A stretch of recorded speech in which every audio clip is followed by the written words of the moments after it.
this and not distracted. And hey everybody, welcome to Discussing Tabletop. It's May 29th, 2021. Episode... Man, Twitch does not like me. Twitch is not liking me. That sucks. It's really far behind, but we have audio, and that's the important thing. We do have audio. I did remember to hit these two little buttons that were like, activate audio, activate Oh, audio. jeez. We're going to have to check every week. You will have to check every week. Yeah. It's just going to be a theme from forever. I mean, again, I will always remember, I think there was the 7 days stream where it was only game audio. Nice. And I was completely muted. Where it's just like, yep, just playing the game. You can just enjoy, like, the sound of silence on my end about someone when you enjoy the person doing stuff. Hey, that's a song. That is a song. Is that a song? It's a pretty good song. The Sound of Silence? Oh, the Sound of Silence. Yeah. Yeah, I think Disturbed did a cover of it. I Yeah, don't know who Disturbed the did a original cover. Depache Mode did the original. Depache Mode, yeah, jeez. Wow. Well, today's docket's a little simple one. We're going to talk about a Vampire 5e book is coming out. Oh, no. Then we're going to talk about a game called Masters of the Night. Then there's yet another RPG Humble Bundle with Free League Press having their hand at it also. Good on them. And then finally, because we kind of hit at it last week, but, you know, we didn't really talk about it, and I feel like we can talk about it, Army of the Dead for Come On Games, because that'll be the thing to talk about. And then our deeper discussion will be modules of pre-made RPG games, which we actually... that's what Army of the Dead is. We actually set it up. We were going to talk about that, we said, last week. So we're going to talk about because we already had something, and it came up. Yep. So the first thing is the Sabbat, the Black Hand V5 book, which, I mean...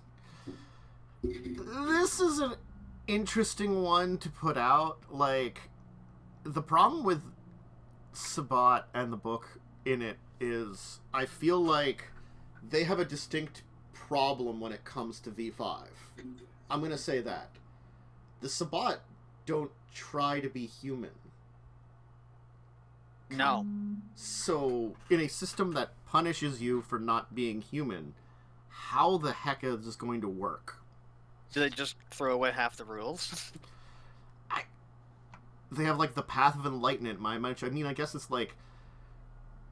Maybe it changes the way the Hunger Dice works if you're playing a Sabbat, or you have that path. Paths used to be really simple. They used to be something that, like, you could take in place of humanity, they'd be slightly different rules, it would be fine, it would be easy. I feel like the problem with this edition is that, including the ideas of paths, which is one of those things that's kind of critical to Vampire, means that you're heavily altering the way that people play things. Because Unless they're just throwing away the Hunger Dice rules. I mean, maybe you're still hungry, but doesn't matter as much because you're not trying to fight against the beast as much. So, I mean, like, what's the point then? Other than just to be annoying and being like, well, you lost player you lost player control just for a little while. Nothing else that's bad about it. Yeah. There you go. Yeah, because the Sabbat don't care, right? Oh, well, I kind of frenzied there because I didn't eat very much and I murdered this person. Oh, well. Yeah. Oops. See, the Sabbat are, like, pragmatic in comparison to the Camarilla. The Camarilla is all about, like... I think I was talking to some people, I don't remember who it was about this. They're, like, control things from the shadows, but, like, indirect control. You know, they're all about, like, you know, manipulations to their best degree. The Sabbat are, like, vampires should rule the earth. But they're also, they aren't stupid. They're not like, oh, we can take over directly. They, like, take over quietly from the shadows in an area, and then they're much more, like, direct hand in rulership, you'd almost think. Still, like, shadow players, because, you know, vampires, but that hand's reaching out of the shadows onto your shoulder, instead of, like, a wad of money showing up telling you to do something, kind of thing. Slightly more direct. Yeah, slightly more direct. And also, like, if you get murdered or killed as a human, they don't give a flying rat's ass, you know. They're not going to care, you know. Your death might be the way to get their control. Might be. So yeah, I don't know.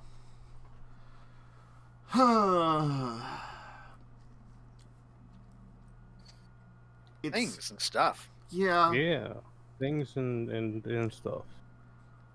It's something that, like, seeing it come out makes me worry more about, like, V5, because it's like the Sabbat is technically, I would say, it's a political item. It's a political machination, you know? And when you took that step back from politics, what the fuck are you doing with it? And why are you, like... I guess I'd have to see what they do, you know, from the book itself.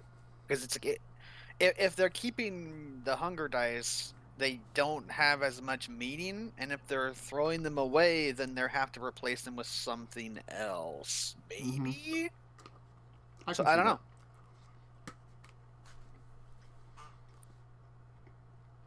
I don't know, it's a powerful statement that means a lot in this case. What about a powerful statement? I don't know, it means a lot because they don't say a lot about it. Renegade's giving the basics, and it's just like, here's the information we'll give you. Cool. Though it doesn't really tell us much. Nope. It's like Path of Enlightenment. You know, having a Sabbat identity. Things like the Gehenna War. You know, the Sabbat's technical true goal of murdering off all the antediluvians and replacing them with their own power. Because they should be the elders and control everything, because, you know, those bastards are too shadowy. Mm-hmm. I don't know. I mean, the 5e stuff is so different for Vampire compared to, like, the older editions. It's really hard to see where they're trying to go with it. It's unfortunate that them driving that far away in Vampire 5e means that when you compare it to the older stuff, it doesn't work as well, and you can't figure out what they're going to do. Like, if you were playing the 5e Vampire system for Legacies of Kain, right? Mm-hmm. With as much... Because, I mean, I haven't seen every single episode, right? Yeah. But with as much as your players use their vampire abilities, you've had, like, one frenzy? Two? Yes. You'd probably have at least double, if not triple, the amount of frenzies with the 5e thing, unless you, like, are like, all right, you guys go and feed until you're full or whatever, you know, which I think is limited to, like, 8 out of 10 or something. It depends on generation, I guess. Mm-hmm. But that was what generation we were when I played. Because you can't fill the last hunger die unless you kill them or something, and then you lose humanity if you kill them. Mm-hmm. It's a lot simpler in older editions. It's just that mortals have a certain amount of blood after a certain point in time, and basically draining a point of blood effectively does a point of damage to their health because of blood loss. If you drink too much, they die. Just simple as that. You can drain them, like, I think, like 6 points, but even then you're, like, permanently damaging them. While it's a lot better to, like, drink like 2 or 3 per target and have multiple targets, because then they'll recover. I think like 3 is like a week, and 1 or 2 is like a couple of days. You know. I don't think you can get max blood in the 5e system without killing, and then you lose humanity if you kill them. Wow. So you can't even have max blood. That's just sucky too. Yeah, and I don't remember exactly what it is. It might be humanity roll, to be fair. Mm-hmm. So the higher humanity, the more chance you're going to lose it, right?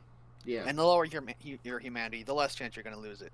But, you know, Vampire is a political game. If you're playing someone who goes around and drains people to death, and, you know, you don't, like, dispose of the body properly, even then, the people of that city will be like, there's a lot of people going missing.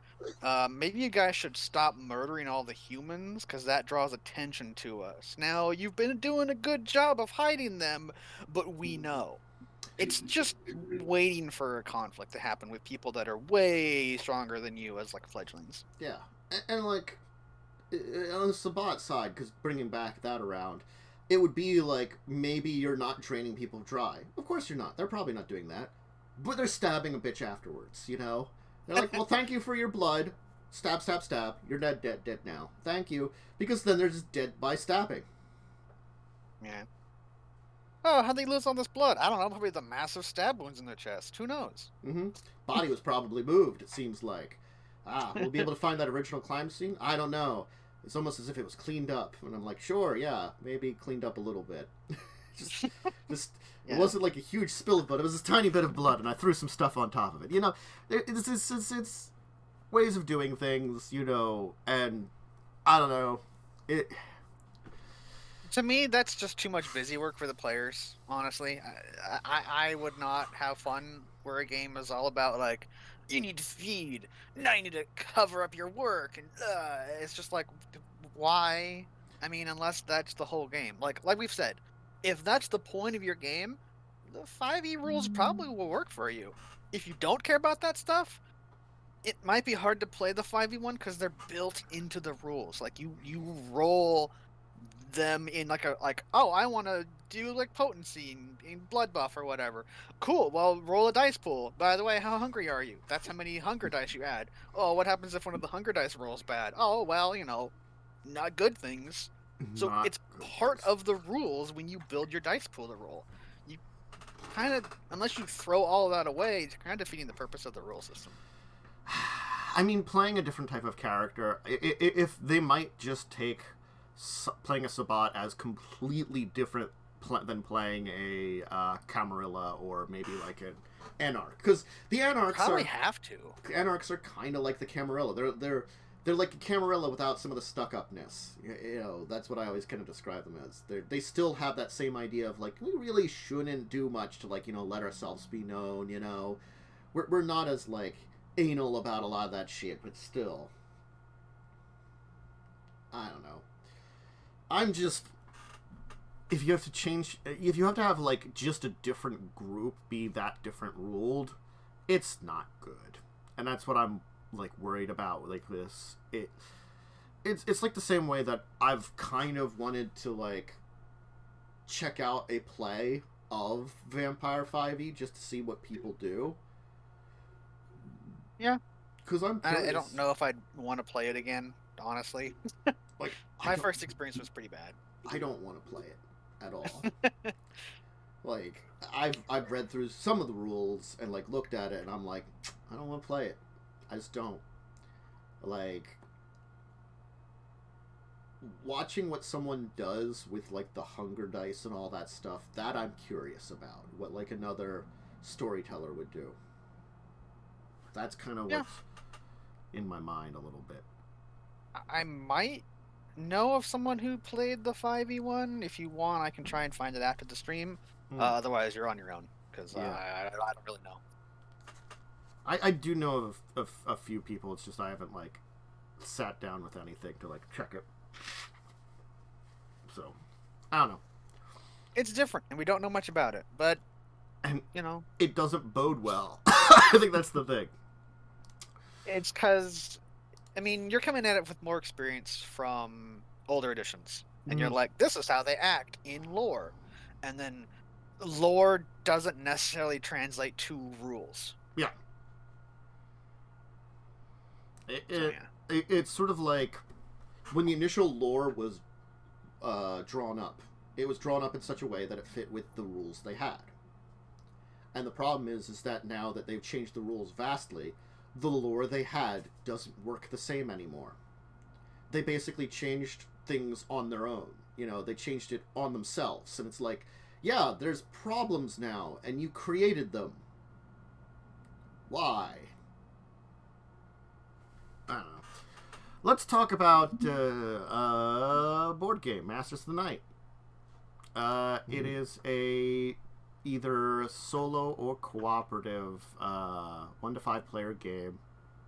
And your players are members of a vampire clan slowly regaining their former power. So, speaking of vampires.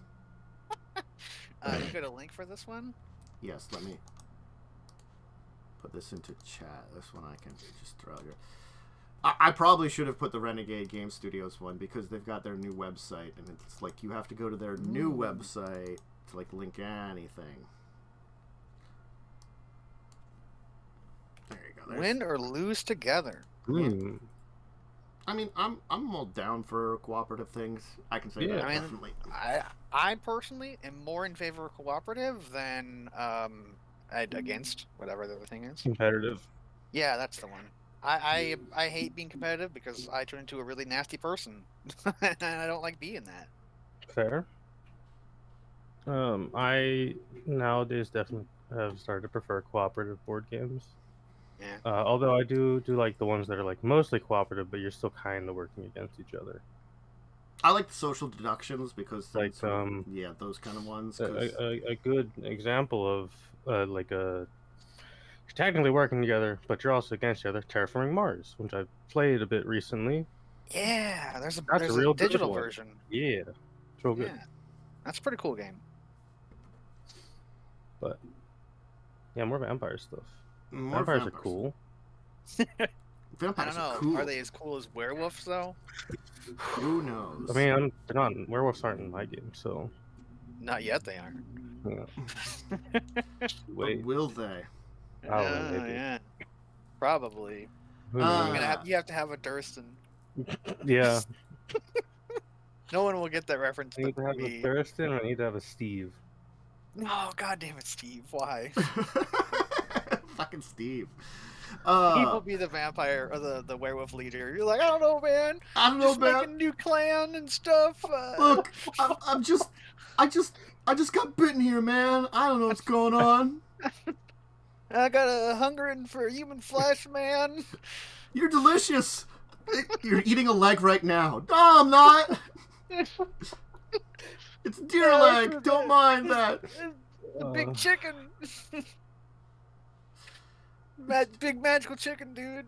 Just a big magical chicken. Down in the store. Don't mind it, man. Say you fight Ages of the Inquisition, cast fear into the hearts of people during their hunts, dread sigils. You have a secret compromise between using powerful blood magic and keeping the veil of secrecy. So this is basically Vampire the Masquerade without being Vampire the Masquerade. It's got its own fancy, like, we're not Vampire the Masquerade, but we kinda are. Man, it sounds pretty cool. Well, Yeah. I'm not against it, and it's like, I mean, that kind of stuff is like standard pool for vampire stuff, I can't say that it isn't. They're secretive, they're hiding the fact they're vampires, blah, blah, blah, blah. But, nope. 6 available vampires with unique abilities to choose from, 9 city districts for city configurations, 13 relics, 54 cards. What other info do you have about this? Other wide to 5 players, 45 minutes to play, and I don't see a price point on here. There's a download for English rules. Yes. Does the download work? That's the question I have. Well,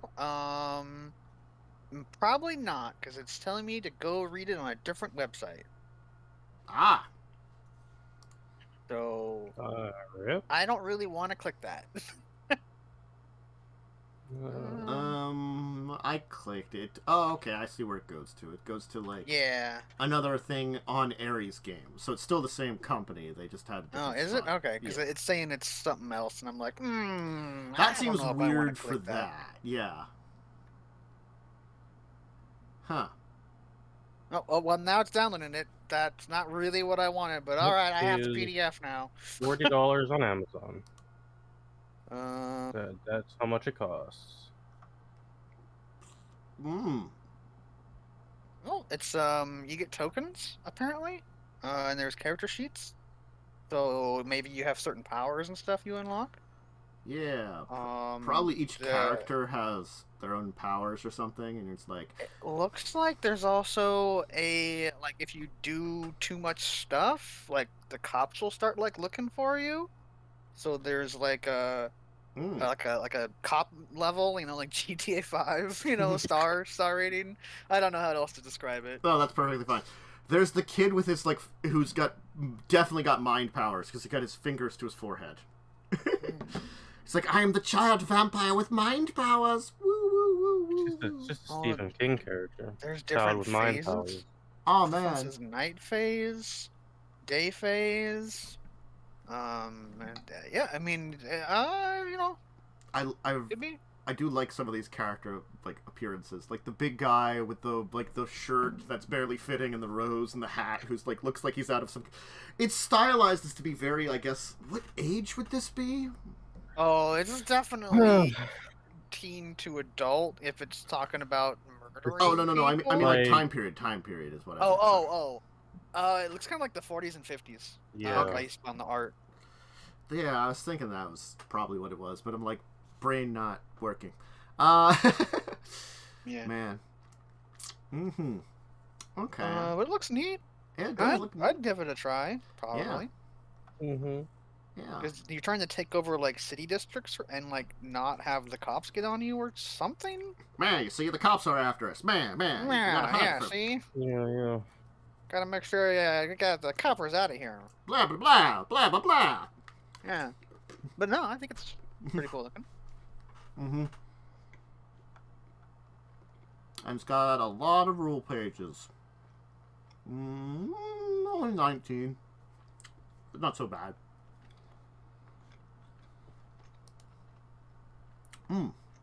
This chicken piece is very chewy. This is half podcast, half a let's eat. Mm-hmm. Hope everyone who's listening has got your meal. I ate before because I don't like to eat on camera. Not that I'm on camera, but I don't have any food. I might save this for the end when I can chew on pieces of if I get random pieces of chicken that are extra chewy like that one. yeah. Mm-hmm. So there's another humble RPG bundle out there for people that are interested in it. This one is freely pressed, so they do Tales from the Loop, Symbaroum. It looks like it's just one level. It's $18. Gets you a buttload of PDFs, I think. A lot of stuff for both. It's Symbaroum and Tales from the Loop. So Symbaroum being, I remember that one is a dark fantasy game. That's what I remember about it. I think it's probably an okay one. And Tales from the Loop, which is 80s weird shit. Nice. Yeah. I think that's the best way to describe it. Yeah. It's an interesting collection of books. I mean, the Tales from the Loop stuff, that's one of the ones I always kind of wanted to try out because,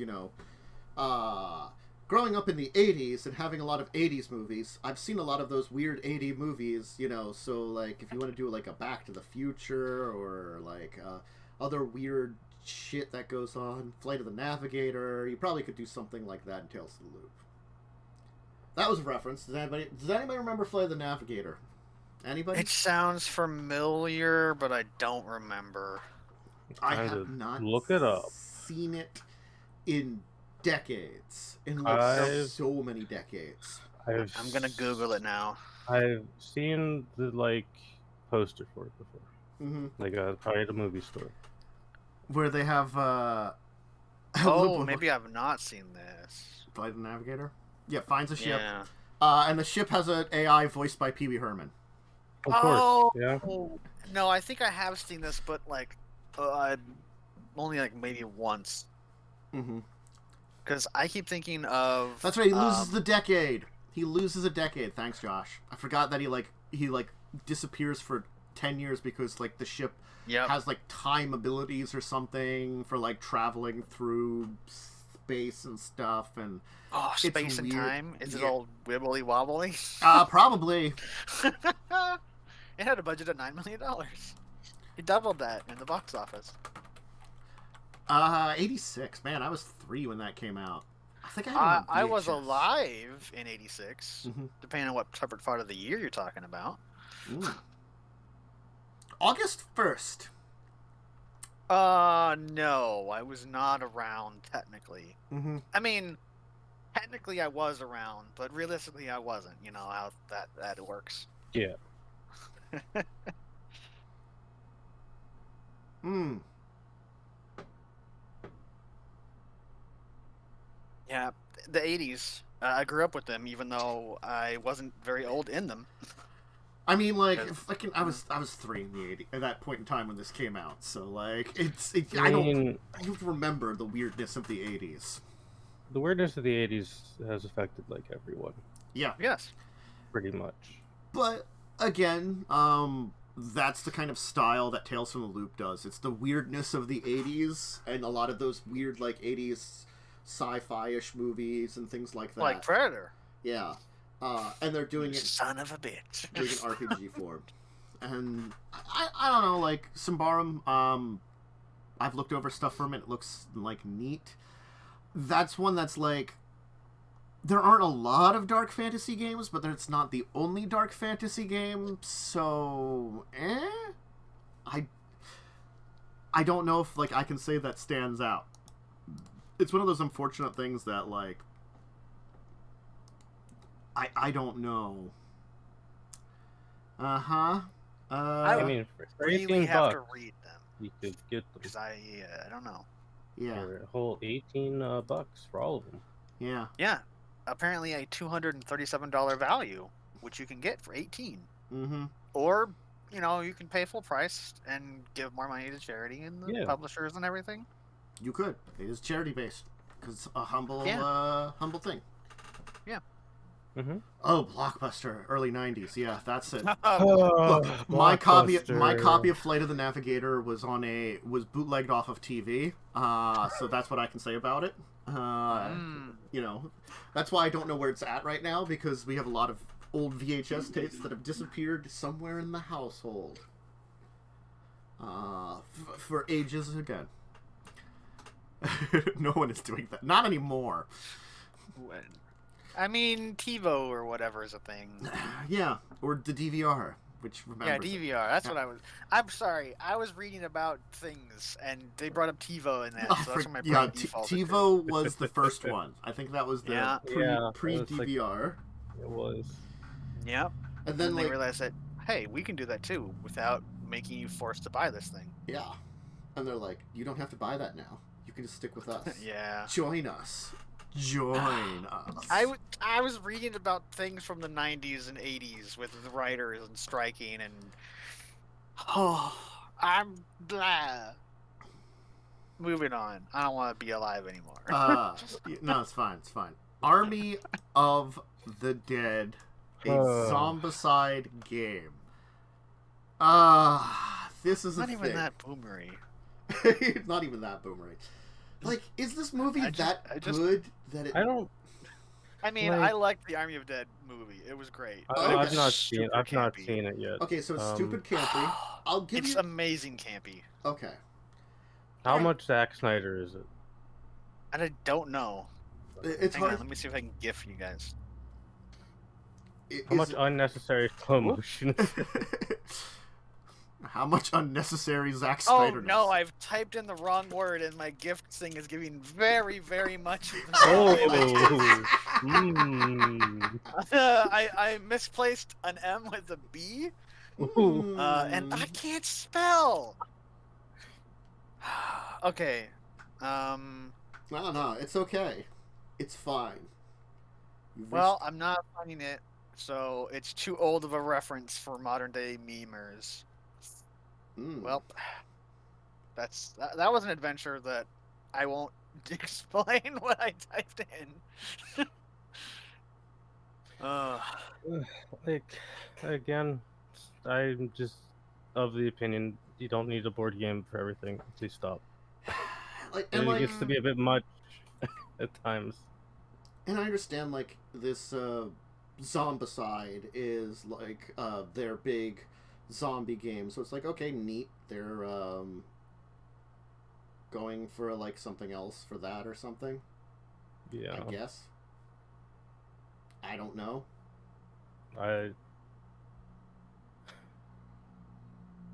Like, having not seen the movie, I don't know if I care or not. Like, I gotta admit, like, part of me is like, it.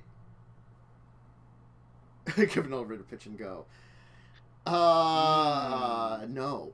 This is one that I'm just not gonna sell. Sorry. I just can't sell it because it's like it hasn't been out long enough, and it's sure. Okay, Zack Snyder has, like, he's a big name director, but he's also an infamous named director in a lot of ways, you know? Because the fact is, like, I will not deny a lot of what he did in the DC movie universe was not great. No, it's alright though. They made like a 4-hour cut and then everyone forgave it. Oh, of course, that's something I watched that. It was okay. It was better than before. It wasn't super great. I'm like, this doesn't need to be 4 hours. And there's a lot of, like, just concentrating on weird stuff that doesn't need to be concentrated on.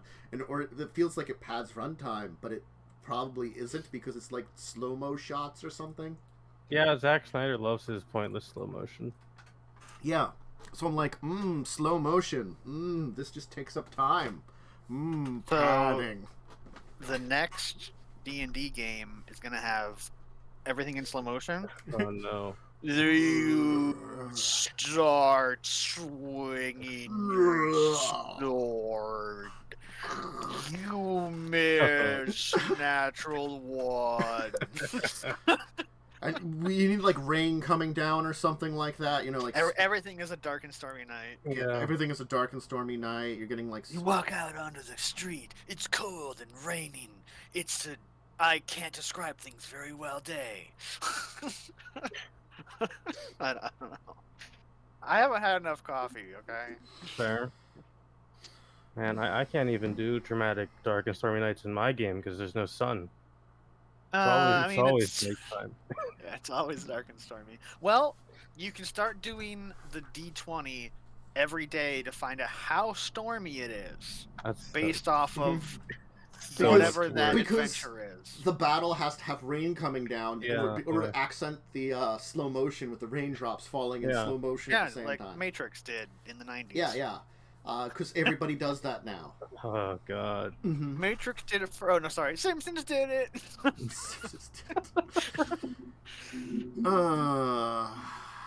Man. It's like I want to give it a chance. Like, but also, like... There's gotta be, like, better zombie board games, right? Than a movie tie-in. Well, again, like, I think it's a tie-in that they're linking to their own zombie-based board game series that Come has, Zombicide. Why? Are you just... For Zombicide, are they just making it that, like, there's, like, a ton of different, zombie properties connected with it now? I don't know. I mean, I guess if you're trying to sell a brand, you throw other things into the brand, so then when you'd be like, hey, look at our brand, it has all these things. Yeah, sponsorship deals and shit, publisher money, all that kind of stuff, you know? Yeah. We're the big place for zombie board games and stuff. Don't you love it? We have things and stuff. What other things and stuff do we have on the list? I mean... Oh, wow, that's a small list. They did... Because last time was 2.5 hours? No, it's that there just wasn't a lot this week in comparison to last week. Like, last week it was like, we're going to have everything, and this week there's just like, there's nothing. There's so much stuff, last week. Yeah, we threw some stuff away. There was so much stuff. Yeah, last week was busy. This week is just like, it's a normal week. Well, it's a slow news week. I don't even call this like a slow news week. It's just like much more of a normal news week. Like, last week was just weird, because normally, like, finding a good, like, 4 topics, I feel like is good, because I throw a lot of crap out, always, no matter what. But I was going to say, for Zombicide, they did have a Night of the Living Dead Zombicide game. I mean... Well, there you go. Cool. So maybe that's what they're trying to do. They're trying to do the, we're all the zombie the stuff. I mean, Night of the Living Dead is also, like, that's, like, the classic zombie. Yeah, it is. Literally the first actual zombie movie in modern terms. So I get that one. This one though, I wonder how good is that movie to warrant a board game tie-in. I mean, it's a like classic 80s, maybe early 90s camp movie. So That like should be fun. it's like it's not really a turn your brain off, but it kind of is on that level of turn your brain off. It's not like modern day movies, right? Where it's just like, just enjoy explosions, don't think about anything. It's just kind of a, I guess, cult classic level. That's what they aimed for. It seems like, and that's Sure. what I'm like. Also, like, because it's made in 2020, you know, and it's like 80s, 90s camp in 2020 that it was created for release in 2021. I'm like, I'm gonna look up Army of Darkness when that movie was released. That was, I'm pretty sure, 90s or very early 2000s. 92. Yeah. Army of Darkness is way older. It is old. Yeah. And Like, and I mean, like, Army of Darkness, that movie, I feel like goes to the extreme end of camp. Like in the Evil Dead. It is. It is. I will link you the picture, and then you can tell me what you think about this. This is like the movie cover, right? There you go. Yeah, Enjoy yeah. that. Yep. Yeah. I mean, it's a fun movie. Yeah, it's a fun movie. I mean, it's not as good as the second one. But like, I don't know if I've seen the second one. Second one's the best one, honestly. Second I one, might have seen the first one. I describe, okay, the first one is the best if you listen with Bruce Campbell's commentary. Yeah. Because it is awesome the way he does the commentary. He has like the bad quips and one-liners in the commentary kind of thing, you know, like that sounds like it's something that we need to have a watch party. Mm-hmm. Watch the original not Army of Darkness. Evil Dead, right? Evil Dead was like Evil Dead 2 is just basically a remake of Evil Dead 1 with a budget. The first 10 minutes are Evil Dead 1. Because they couldn't get the rights to their own movie, so they had to reshoot the important parts of Evil Dead 1. Oof. For a recap. Ouch. So yeah, so they do like a little bit of like their own. They start out like basically doing the same thing, and like the plot beats are very similar for a lot of it, but then they go off in their own direction, and they actually have a budget, you know, and some great things happen in Evil Dead 2. I feel like Evil Dead 2 is much more comedy than some very good slapstick. Yeah, Army of Darkness has definitely got some comedy levels to it. Yeah, so I feel like that's where it happened. Evil Dead 2 is much more comedy than like the first one, which is a lot more like actual going for horror. Yeah. Yeah. I mean, there's horror in Army of Darkness, but it's definitely toned down, I'd say, compared to more modern horror movies. Yeah. Not even like 2000s. It's still a horror comedy. Yeah. It's also the one with the Army of Darkness is also the one with the least amount of blood in it. Yeah. When did The Thing come out? That's 80s. Is it 80s? Yeah. Wow, that's 80s. man. That's why it was so terrifying, because that was so new for that era. That movie almost ruined John Carpenter's career. Wow. Because everyone hated it when it came out. That's an amazing movie. Yeah, it was hated when it came out. Oh, wow. Yeah. Jeez. It's weird to know what is like liked and hated that's come out over the years. It's so strange. There's certainly plenty of movies that like you point out and be like, that seems like such a great movie. But back in the day, people hated it. I mean, and then it got appreciation over time. Isn't that Rocky Horror as well? That movie was like, it had like it flop release. Yeah, it like bombed real hard, and now it's like classic. Popular. I mean, it technically got a sequel still, even bombing. Yeah, it does have a sequel. I'm just not going to participate in that, and I don't know what you're doing. You have to thank Joe for that knowledge. I keep forgetting about that, but he keeps reminding me. I wish I didn't know it existed. Yeah. I think my life was better knowing that there wasn't a sequel. Look, there are certain movies that have had sequels that your life would have been better knowing that they didn't exist, but they do. So you're welcome. I mean, I know of anime that got a sequel that basically ruined the entire plot of the original one. Nice. Yeah. Which ones? Specifically the one I'm thinking of is Darker Than Black. They basically retcon the entire... Oh, that's stupid. Yeah, there's a little OVA thing that kind of like ties the two different series together or seasons, because like season 1 was like blah blah blah, and then like season 2 was like years later, and so they're like, nah, we can do OVAs or whatever. And the OVAs weren't bad, they weren't great. I think there was like 3, and they were kind of like post first season, kind of explaining like what kind of happens, and they're you can take them or leave them. They're not that great. But then the entire second season, they basically retcon all of season 1. I mean, I'm very heavily glossing over to avoid spoilers for an anime that no one's really gonna watch. But I hated it. It completely changed everything. It's like, I don't think this is a good addition to the canon of this world. I can understand that in that situation, yeah. Yeah, it's understandable. It's unfortunate that happens in what's not products, IP. Yeah, IP is probably the fine. It's not the word I was looking for, but that works just fine. In IP that, you know, as you're kind of evolving through it, unfortunately, you know, they sometimes take weird directions, and yep. So we're gonna move away from what feels like terrible shill-in thing. We're gonna move on to modules and pre-made games. Unless you want to talk about Kickstarters. Oh, we could talk about Kickstarters. I wasn't even thinking about that. Yeah, because you have them in a weird way. That I think Kickstarters is a good way to separate the two. Yes. Like, sometimes I don't, but now is a great time. If someone has a Kickstarter, that's great to talk about. I mean, I don't. I don't think I do. I mean, I can look. The only one I can think of is the one we talked about last week, I think. Yeah. Which was the Van Rieten's Guide to Ravenloft, which I think is released now?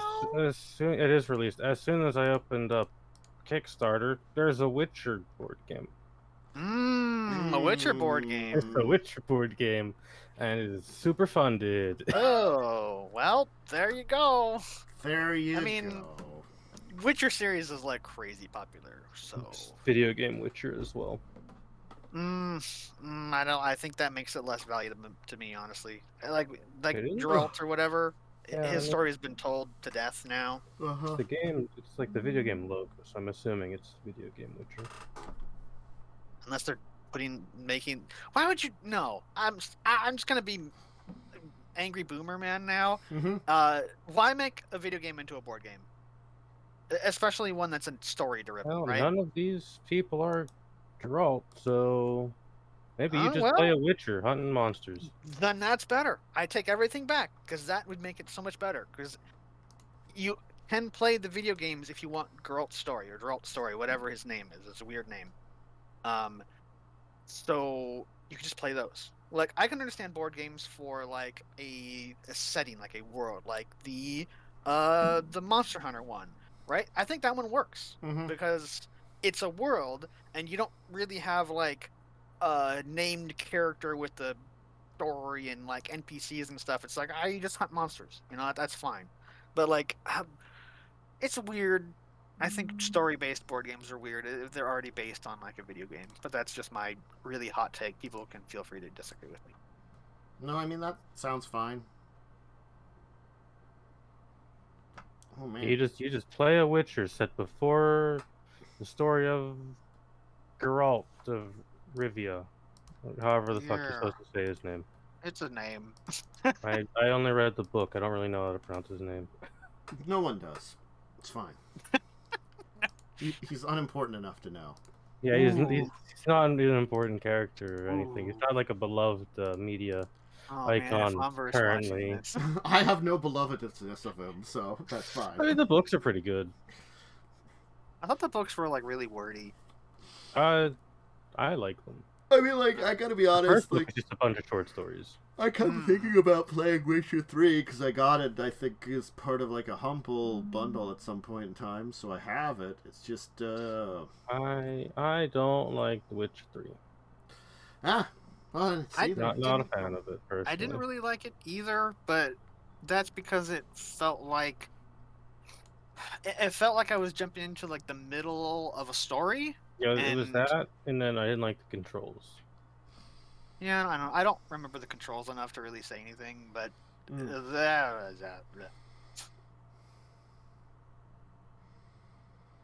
wow.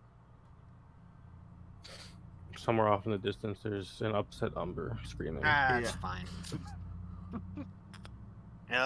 Okay, I don't have a good link for it because it's only a news thing. But if someone wants to look up somewhere, Fisk Borg, which is set in the Morkborg game universe, sort of, except it's adapting fishing rules from the Rod Reel Fist fishing game, and it is the fishing supplement for an RPG in like an apocalyptic realm. What? Is That's this too it? chaos. Question mark? Maybe it's down. The campaign was supposed to be funded, but like I can't. Well, it is funded.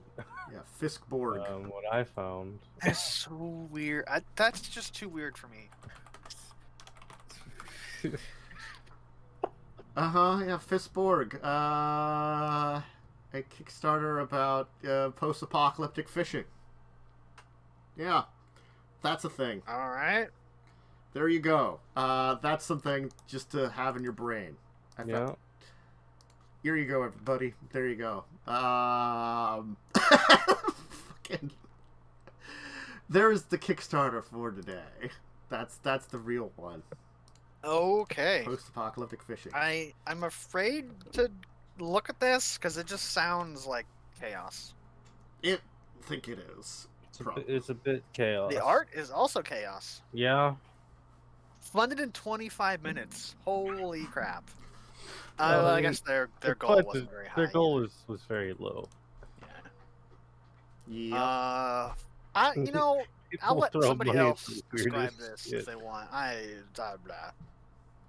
It's weird. Rules for Fisk combat. The ways that which you can hope to catch and contain the dark force beneath the sea. Because it's not fish, it's Fisk now. Almost 70 plesiosign beasts to catch. Rods, bait, chum, and fishing spots to aid in your expeditions. D10 Staltstein scrolls, cursed magic artifacts. A player class option, the Weary Angler.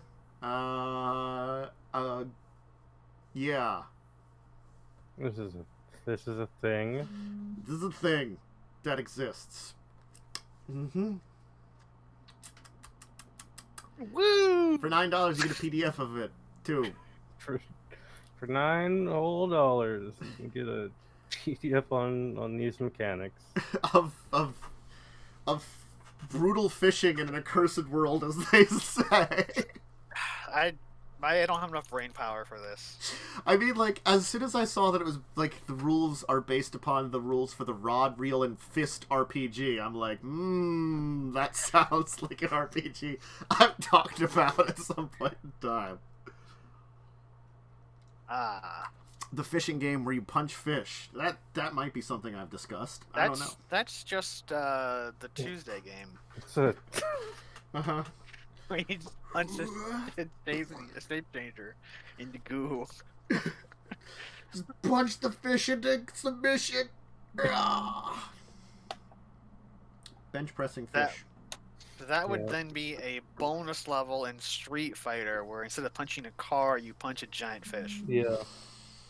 You just go to the aquarium and you beat up some fish. You just beat up some fish. You just like break their glass. They're down flopping. You're just like kicking them around. It's like, man, what does fish ever do to you? No kicks allowed. Only punch. You gotta get down on your hands and knees and punch the flopping fish. And punch the flopping fish that are like, it's trying to resist. Get him. No trying to breathe on my watch. This turned to dark. Let's move on to other things. Modules and premade games. Oh, fuck.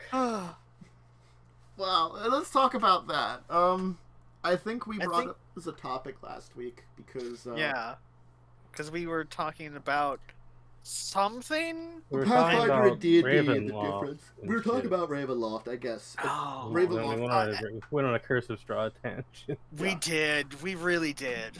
I'm watching someone play that because I'm not going to play that module. Good choice, in my opinion. Well, interesting thing though. besides the really horrible things that happened in the last 2 episodes that I watched, Mm-hmm. they are doing a very, very different way of playing the game than the one that I heard somebody else do.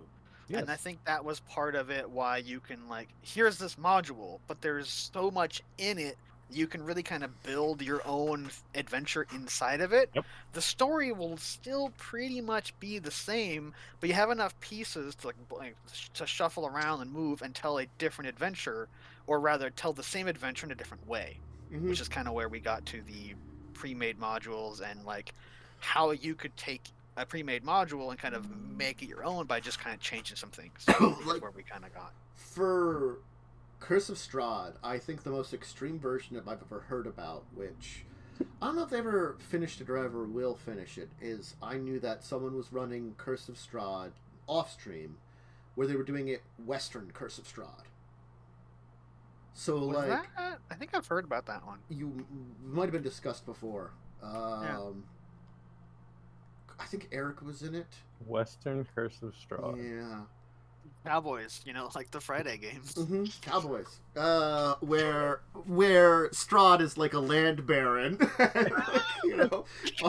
It's such a really ridiculous idea, and it just sounds awesome. I kind of like it.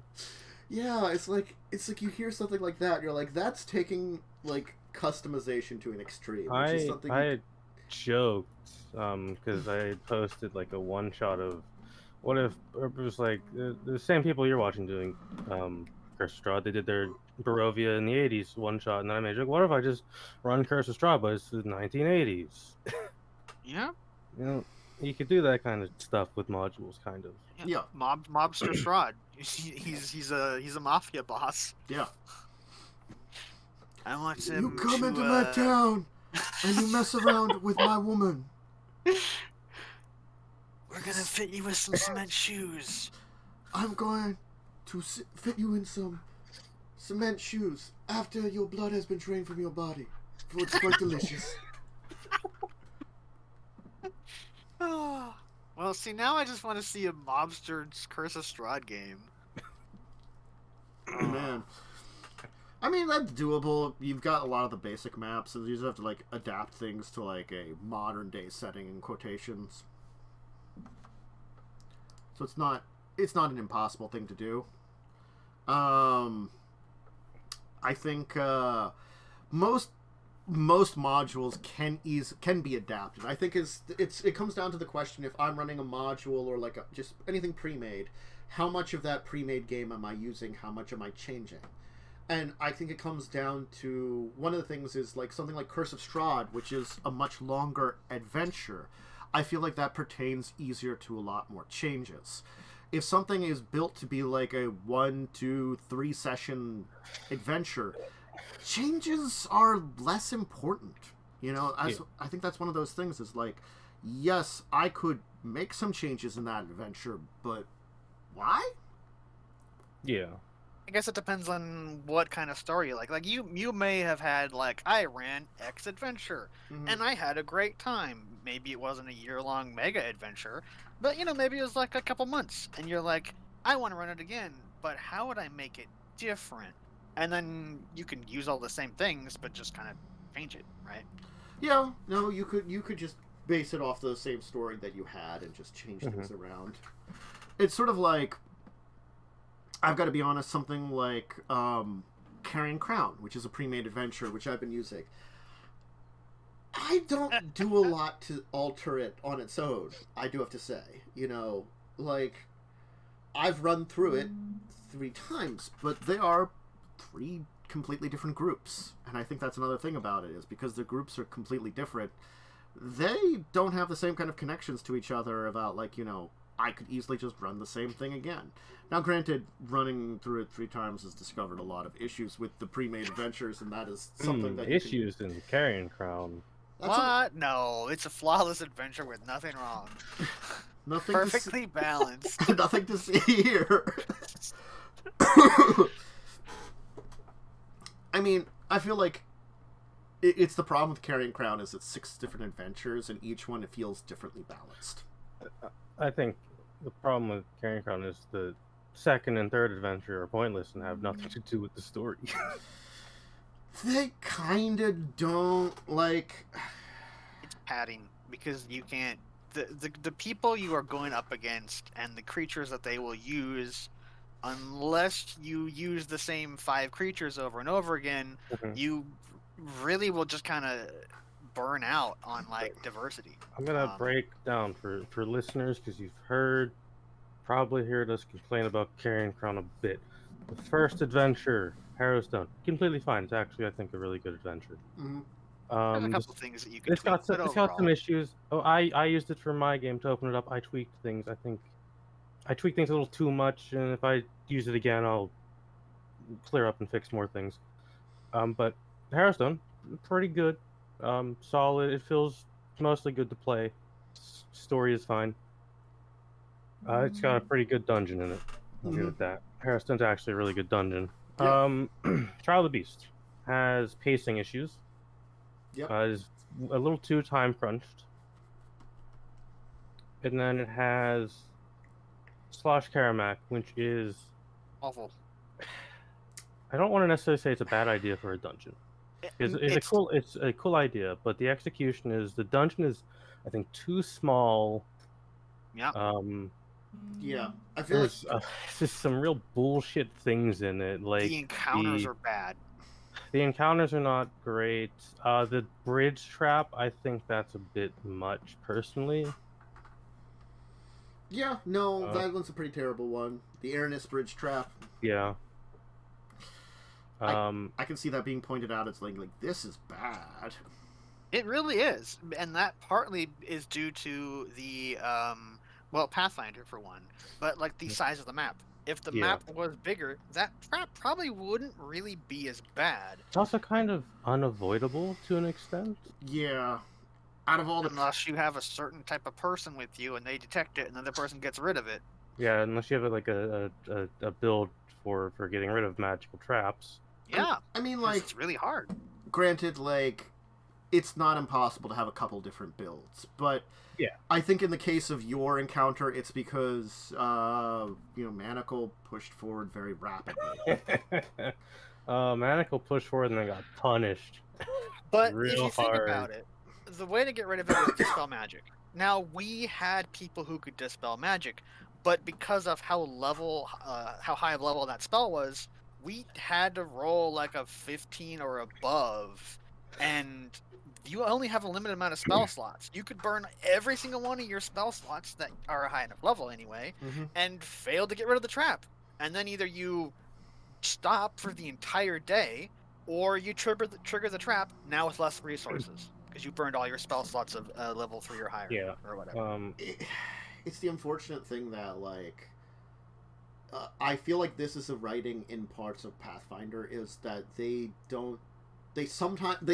only take time constraints in when they want to take time constraints in, I think is what it is. Yeah. So something like that, they're like, it's time. There's some time related something or other to it. Yeah, because, the story of Carrying Crown is we're supposed to be chasing down the Whispering Way and tracking them. That's kind of time constrainy and time sensitive, but then there are points where it's like, yeah, you can just, I don't know, screw it, just chill here for a bit while you clear this dungeon for slowly. Well, I think it's because it assumes that, you're always going to be the same distance behind them. Like, they were delayed or something like that, or they're still doing their evil plans off where they're doing it at kind of thing. It's like, while you're at Schloss Karamak, they're, doing their evil plans in the Shudderwood. Mwahahaha. So by the time you're done, that's when they're done. So you can easily continue to follow them. It's the time constraint you could very easily feel. It's like an artificial time constraint. Yes. Yeah. I think one thing, if I was writing it, is... because this is from a player side, right? This is not from a DM side, because I've not DM'd it. It feels like you're always, too late. Oh, you could have been here to stop this horrible thing, but you were doing this other thing. Ha, you lose. And that kind of sucks as a player to always be losing. So yeah. I would probably have it where you arrive while they're kind of finishing what they're doing. So you could still like mess with the plans or stop the continuation or finishing, but there's still more people. You're going after an entire cult. It's not just like, oh, here's 5 cultists. Yeah. You win. Yeah. Game over. I think the problem with that is that ruins the entire sixth adventure. Because the sixth adventure wouldn't exist if you would stop any of their plans. Yeah, because they're they're taking shit. They're like from each location. They're taking. Well, that's what it's kind of hard to interrupt the Whispering Way is what I'm saying. You know, it's like I think it's like they are writing it that you are supposed to be one step behind them up until the 5th adventure, where you're like, we're finally on the attack against them, kind of thing, and we finally are ahead of the what game. one are we in now? Are we in the 3rd or 4th right now? You're at the end of the 3rd. Because you're like at the end of the 3rd, it finally feels like you're making progress. I'll say that, and that's been like 6 months, a year. Well, we had That's a long time to feel like you've done nothing. Yeah, we also like the 3rd adventure just has a lot of, I think, so far what I've seen the most fundamental issues. Yeah. Well, yeah, there's that too. It's got weird clue mansion, fun times. That can be done way better. And then werewolf fun time, and then undead haunted village fun time, and that's not like a coherent theme like the others have. Yeah, it's double themed. That's one of those issues. It's like the first one has like the theme of ghosts. The second one has the theme of Frankenstein's monsters, constructs like that. The 4th one, eldritch abominations. 5th one, vampires. 6th one, liches.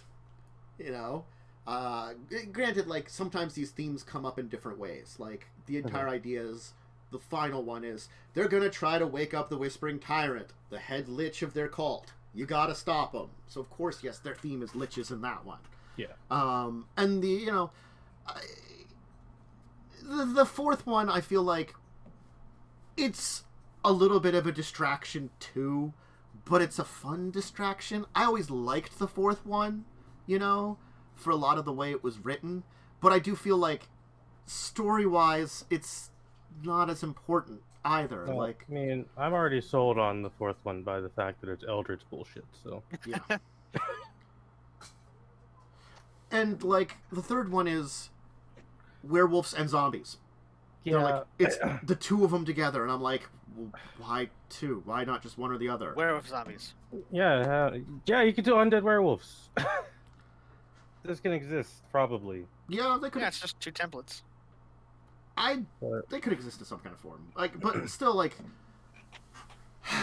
I feel like it's like 2 different adventures squeezed into one. That's really what it feels like.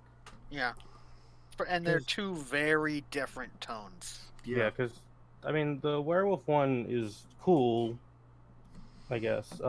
It's just like the lodge part I felt is. You could take that and write an entire adventure based off of that whole area and have it not connected to anything else. Yeah. And I think it would be a lot better and it'd be more of a standalone thing. But it's kind of a weird tie-in, and the pacing is kind of weird, and like the motivations to do things that basically don't exist. Because it's like, you have to go here to find this thing out. So you show up there and you're like, hey, we want to find this stuff out. And then the module is like, no, you have to do this other thing now. When it's like, but that's not why we're here. No. Shh, you do this thing now. I mean, there's supposed to be reasons behind it, but they're not very good at establishing those reasons, I think, is the I mean, it felt really weak from what I remember. I am interested to, when we're completely done with Module 3, to read it and see like what the hell went wrong.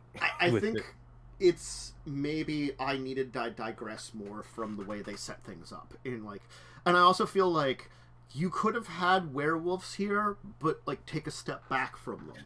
What it would have been like more like you have Clue Mansion, and rather than going and confronting the werewolves at the Stairs of the Moon, I'm on stream, so not right now, kid. But you know what? Aurora's showing up. Bye, love you. Okay. I thought, but rather than going to rather than going to the Stairs of the Moon, go directly to Feldegru, and you could have had the werewolves there. You would have learned, oh hey, they stole the Pack Lord's heart, and the werewolves are after them. You know, I feel like that would have been better. You could have maybe eliminated the werewolf hunter completely.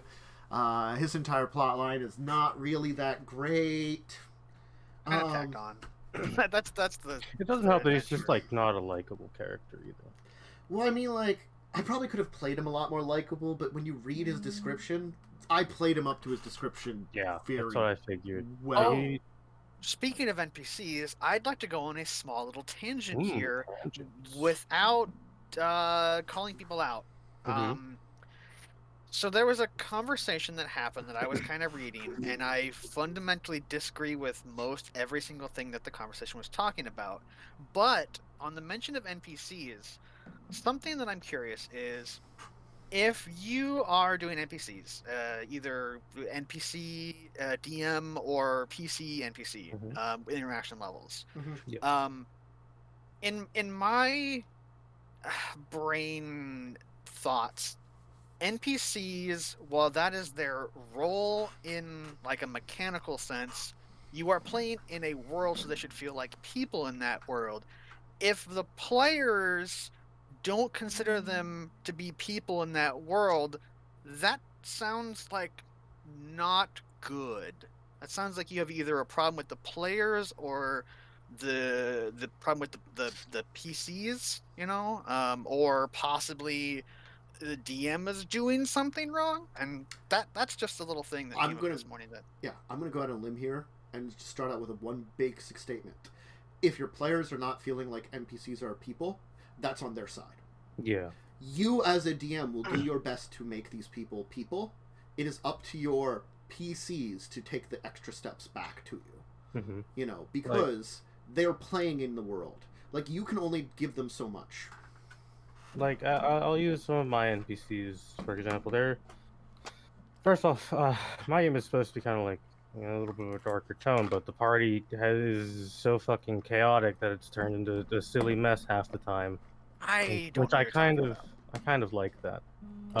But the way the party has interacted with NPCs so far that I've had is they've made the NPCs incredibly confused at how these people are still alive.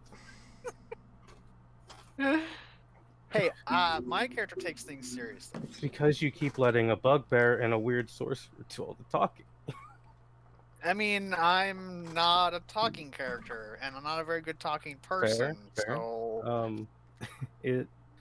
So, player perception is a lot of it is also on, like, players have to interact with NPCs, because if they don't, it's just gonna be like robotic printout of go do this thing. Yeah, that's how I feel personally. Anyway, that was something I read this morning, and I was like, is that on the player? Is that on the world, or is that a DM thing? I think it's a good chunk on the player. I think as the DM, you still do need to try to make your NPCs feel alive. If you don't, then it's a lot harder for your players. You can't blame them if they don't really care. I mean,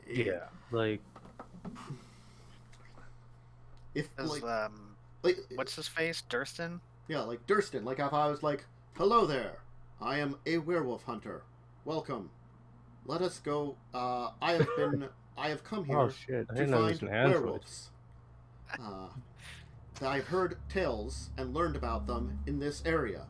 If you need information based on werewolves, I might be able to help you. Let us go into the woods and hunt them. These men here I have hired on. I am mostly an expert on them, but I have never encountered these woods before. It's my first time here. See, like, if I do it that way, then you're like, oh, you know, it's your first time here. And then, like, when all the people die, I'm like, you weren't ready enough. And you're like, I was not ready enough. Perhaps we should reassess and reevaluate. That's Anne. That's Anne running a D&D game. Yeah. I don't know. I don't think Anne would have an illogical character. I don't think Anne wouldn't have a Durston. Yeah, it doesn't compute. Durston does not compute. Beep boop bop. Yeah. But like that kind of ties in with modules a little bit. Yeah, well, because modules provide you with pre-made NPCs, and I think that's another thing that you have to learn how to deal with, because granted, you can make an NPC in a pre-made module or pre-made world however you want. But, like, pre-made modules, usually you have a little bit more leeway because people haven't played the modules. Pre-made worlds are a lot harder. Like, if I'm playing, like, Faerun and I'm using, like, freaking Elminster, Elminster has history. There's a certain way that Elminster's played. I should play generally to that. It's got books written about the dude. Yeah. If not, people are going to be like, hey, wait a second. This is kind of weird. Wait a minute. Yeah. They might start suspecting him when you're not having anything suspect. You're just playing him too differently, and that can be an issue, too. I'm going to do insight check. All right. You rolled a 15? Yeah, he's normal. I didn't roll high enough. Hey, that roll you did is meta. You can't really look at the dice. Yep. That's something I've been trying to do lately. We'll talk about that a little bit when Friday game comes up. But I've had some rolls where it's like, I probably don't know anything different. Yeah. And if you roll bad, you cannot assume that, like, because there's two things, right? There is the rolling part where it is for you to be like, hey DM, I would like some help. That's kind of what rolls are, in my opinion. Because then there's also like you as the player and then you as the character. The character may know things the player doesn't, or vice versa. It's when you as the player start injecting that knowledge into the character is when it becomes bad. But, that could be a thing like, I don't know because I don't have an entire... This is like the Friday game, right? I don't have a history of the entire world and the 50-something years of content and experience that the character does that's traveled and lived in this world. So it's like, there's some things that's like, oh, you have this background, I'll just give this to you. And I think that's a good way of, like, just having characters more connected to the world by taking away you need to roll this to get more information. Oh, you rolled bad, you don't really know anything extra. Yeah, like you and Old Man Winfred, right? Those two characters travel around a lot, so I'm more lenient on the information you two would know about the surrounding world compared to the other two elves who've never left this country, the bugbear who has never left this country, and the barbarian that's done something. I don't know. I've never got a backstory from Jess yet. There's a barbarian. They do things. There's a barbarian that doesn't speak and just knows how to hit things with a hammer because Jess is not playing right now. Hey, I'm good at hitting hammers. I think I think bringing this back together a little bit also is like, I can give 2 examples of modules that have pre-made characters that are big name characters. Dungeon the Mad Mage and Curse of Strahd. Curse of Strahd has Strahd. It tells you a certain way that Strahd should act, and like the fact is, like, it's written in the story he acts that way because it's what makes him Strahd, Yeah. He dicks around with the players. He plays with them like a cat with a mouse, He doesn't go for the kill right away because he wants to have fun. Yeah, you're his plaything throughout the entire... He's bored. Yeah, he's just bored. Yeah. And the Mad Mage, he's the madman who lives at the bottom of a freaking dungeon. I mean, like, there isn't a lot to say about that in general, but there is, like, an entire establishment of his character. And Alistair, right? Alistair, yeah. And, like, the entire setup of it has a lot of that kind of stuff in it, of pre-made characters. Don't you go in through Xanathar's Tavern, I think? Isn't it the Yawning Portal? Yeah, the Yawning Portal. Is that Xanathar's Tavern? I don't actually know if that's Xanathar's Tavern. I think it is. I don't know, honestly. I just know that it's like the Yawning Portal is the name of the tavern. Because I thought the Beholder Xanathar was in it for some reason, or could be in it. Maybe. Let me see. I can't remember, but I thought that, like, maybe one of the, like, missions to go down there was possibly given by Xanathar or something, to, like, look into information. That could have been it, too, now that I'm thinking about it. Like, he's like, I'm looking into this monster! Go down into this dungeon to find out about it. And you're like, okay, how much am I getting paid? It's owned by a guy named Jordan. I don't think it is Xanathar's. The Yawning Portal I don't think is Xanathar's. Okay, so I think it might have been just that the Xanathar could be one of the quest givers. Could be as an option. Yeah. I've sort of played that module, but not in the way you think. In the video game part, Neverwinter Nights, the game from the 95 or 93 or something. It's really old. It has an expansion called Hordes of the Underdark, where you go into the dungeon, and it's insane, and it murders everybody. Mm-hmm. Sounds about right. Yep. I think you start the game at level 15. Oh, wow. Yeah, Hordes of the Underdark you start, because you go epic level in Hordes of the Underdark. Cause you do, at level 40. Yeah. You fight a big demon at the end. Spoilers for a 1,000-year-old game. I was just gonna play it. Yeah. Yeah. You fight Mephistopheles. I was just almost at that part. Damn it. I mean, like, it's established that he's the main enemy, like, very early on, and then I think you do go to, like, was it Carnea, the 8th layer of Hell? You, like, travel through there. Yeah, it's not that name, I don't think. It's the Frozen Wasteland thing. He got bored and froze it. He's like, I'm tired of brimstone and fire. Everything's frozen. Ha ha ha. I'm an asshole. And then Asmodeus is like, you're fine, whatever. And he's like, I shall take over the mortal realm and be better than Asmodeus. Fuck you, bitch. Mephistopheles is the best of them all. I love the quotes from that, because they have small amounts of voice dialogue for, like, doing things, like doing an action, like, I'm going to attack with a sword, and, like, your character or NPCs will, like, say something. A lot of it's just like, oh, it's a zombie going, But one of the lines Mephistopheles has, and it's freaking amazing, is he talks in first person, right?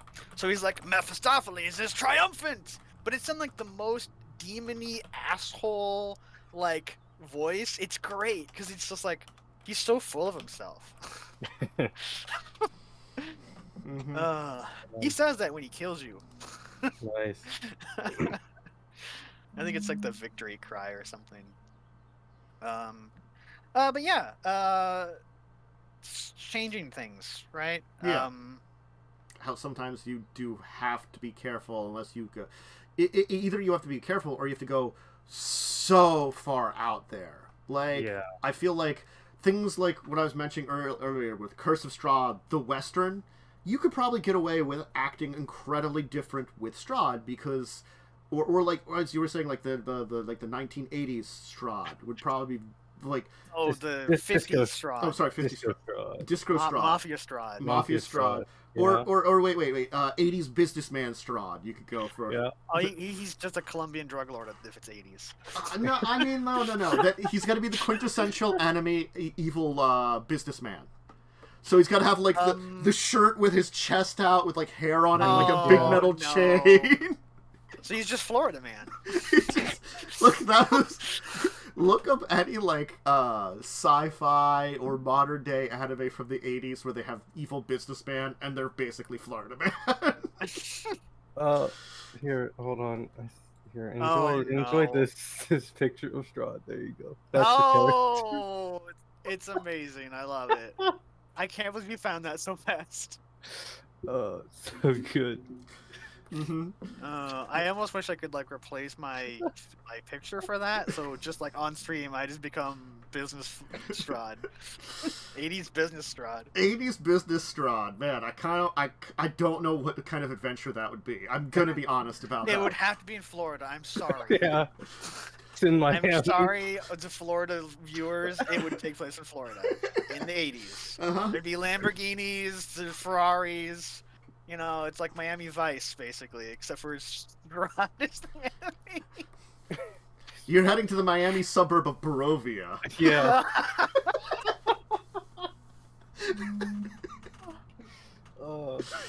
That's like, perfect. The Amber Temple has to be like a strip club or something. Yeah. Oh no! Make it happen, wizards. You're making dark deals with strippers. Yeah, sure. I mean, No, right? not the strippers. The owners of the clubs. Oh yeah, the owners of the clubs. Yeah. You have to. It's like it's got like a what is it, like when a group of people own it and you have to, like, go there and look into the different owners and talk to the strippers to learn about the different owners, and then, like, You have to make dark deals with them in order to fight against the corrupt business of Strahd, real estate tycoon. Take over their businesses. They want to be independent still. Yeah, real estate tycoon extraordinaire. If you let him into your house, he'll start appraising it. Don't do it. Oh, don't let him into the house. It's such a stupid, but like, I would love that. It would be so dumb. I don't know how I run it, but I kind of want to like do Hades' business stride. It's such like a ridiculous idea. It's just. Well, I don't know. I think just use Google Maps and just take a picture of Miami. Or something. Well, like I feel like this one it can't be D&D. You'd have to like just use the. No, it's got to be something else. It's got to be something else, and it's just like you're just using the information from Curse of Strahd. Yeah. Cyberpunk. Cyberpunk. Cyberpunk has got guns and stuff. You could go Cyberpunk.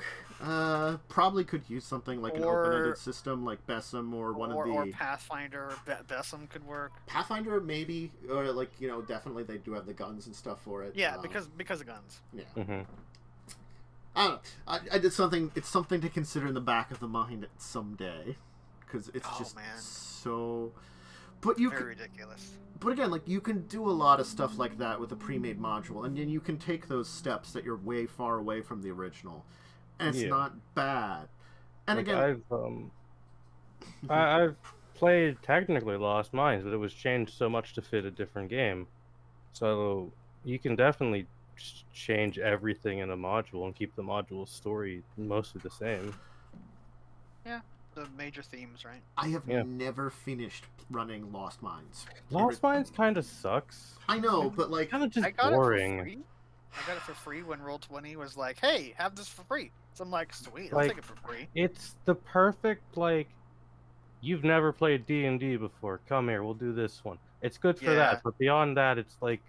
I have played too much D&D for that. It's just a boring module. Like... The goblin stuff is kind of neat at the beginning. That's what I've really run through. It's like the goblin caves. And then, like, after that, I've a few times gotten to the house with, like, rogues or cultists or something. After that, you fight, I think, a young green dragon. Oh, in Thunder Tree or something. Yeah, never got that far. Never got that far. It's a bullshit fight. And you can't technically kill it because it runs away once it's below half health. Mm-hmm. That's unfortunate. I hate when creatures run away.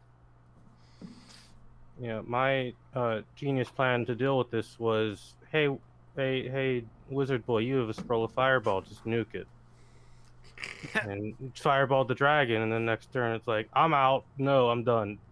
Too much. I don't think I want to get fireballed again.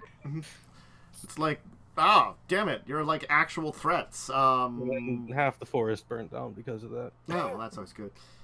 But, like, I feel like, again... If we look at Pathfinder, their writing has gotten better. I think it definitely has. That's one of the things is if I look at Carrion Crown and compare it to much later modules after that, they're written much better. Again, playing it, you can easily play things very differently. Like, I think what was it like? It was like Amongst the Giants, that campaign, or like the giant-based adventure path. I was playing through that one. Mm-hmm. It was awful. Now, it was awful for a couple of reasons. And mostly was our DM, to be honest. Like, his style of play, I was not a fan of. Like, one of the things he did is he made things extra difficult. Like, he took the random encounter charts and were like, these are new encounters that you have. Added in. Yeah. And not random. Yeah. Forced. And also, like, oh, you're going to go sleeping? Nah, you don't get sleep. You can't regain all your spells and abilities. You have to fight something again. I was reading about a spell I just learned because one of the players was confusing it with something else. Because I was reading the rules, and it's like, this is just an AoE level 2 cure wounds spell. It's not like pop in and out and get healed over time. It just has a long casting time. They were thinking of healing spirit, which is like, it lasts for 10 minutes or whatever, and you can kind of jump in and out and get all your health back. Which apparently, because I was Googling things, one of the people that was talking about it was saying that was probably an oversight by how the rules were written, and it's not intended to work that way. And rather than like republish it, they just was like, nah, whatever. That's Wizards, I guess. Mm-hmm. Oh man, train of thought. What were you talking about before that made me think of this? Being awful and making random encounters part of it, and not letting you rest. Is that the part? Oh yeah, I think it was about resting.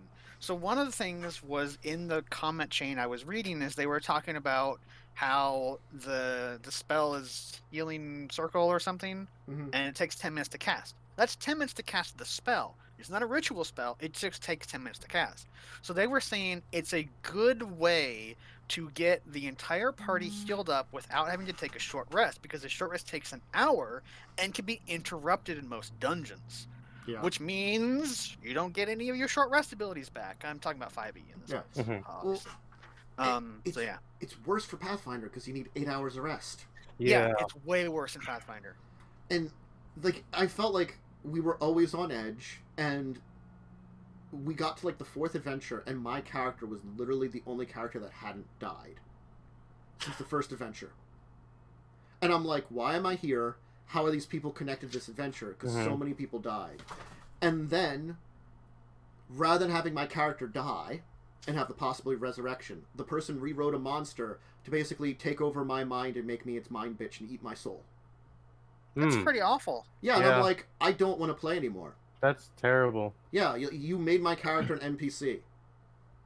All right, and then I just pieced out at that point in time. I just didn't want to play anymore. You should only do that if the player wants to retire a character, consents to such things. We were resting in a cave, and I was basically checking out the cave to make sure it was safe, and I ran into this thing. Oh, nice. Yeah. That was it. And it was another one of those random encounters that he made a permanent encounter. We didn't actually have to fight this thing. I mean, there's something... I mean, there's people that enjoy character death and stuff, and there's people that don't enjoy character death.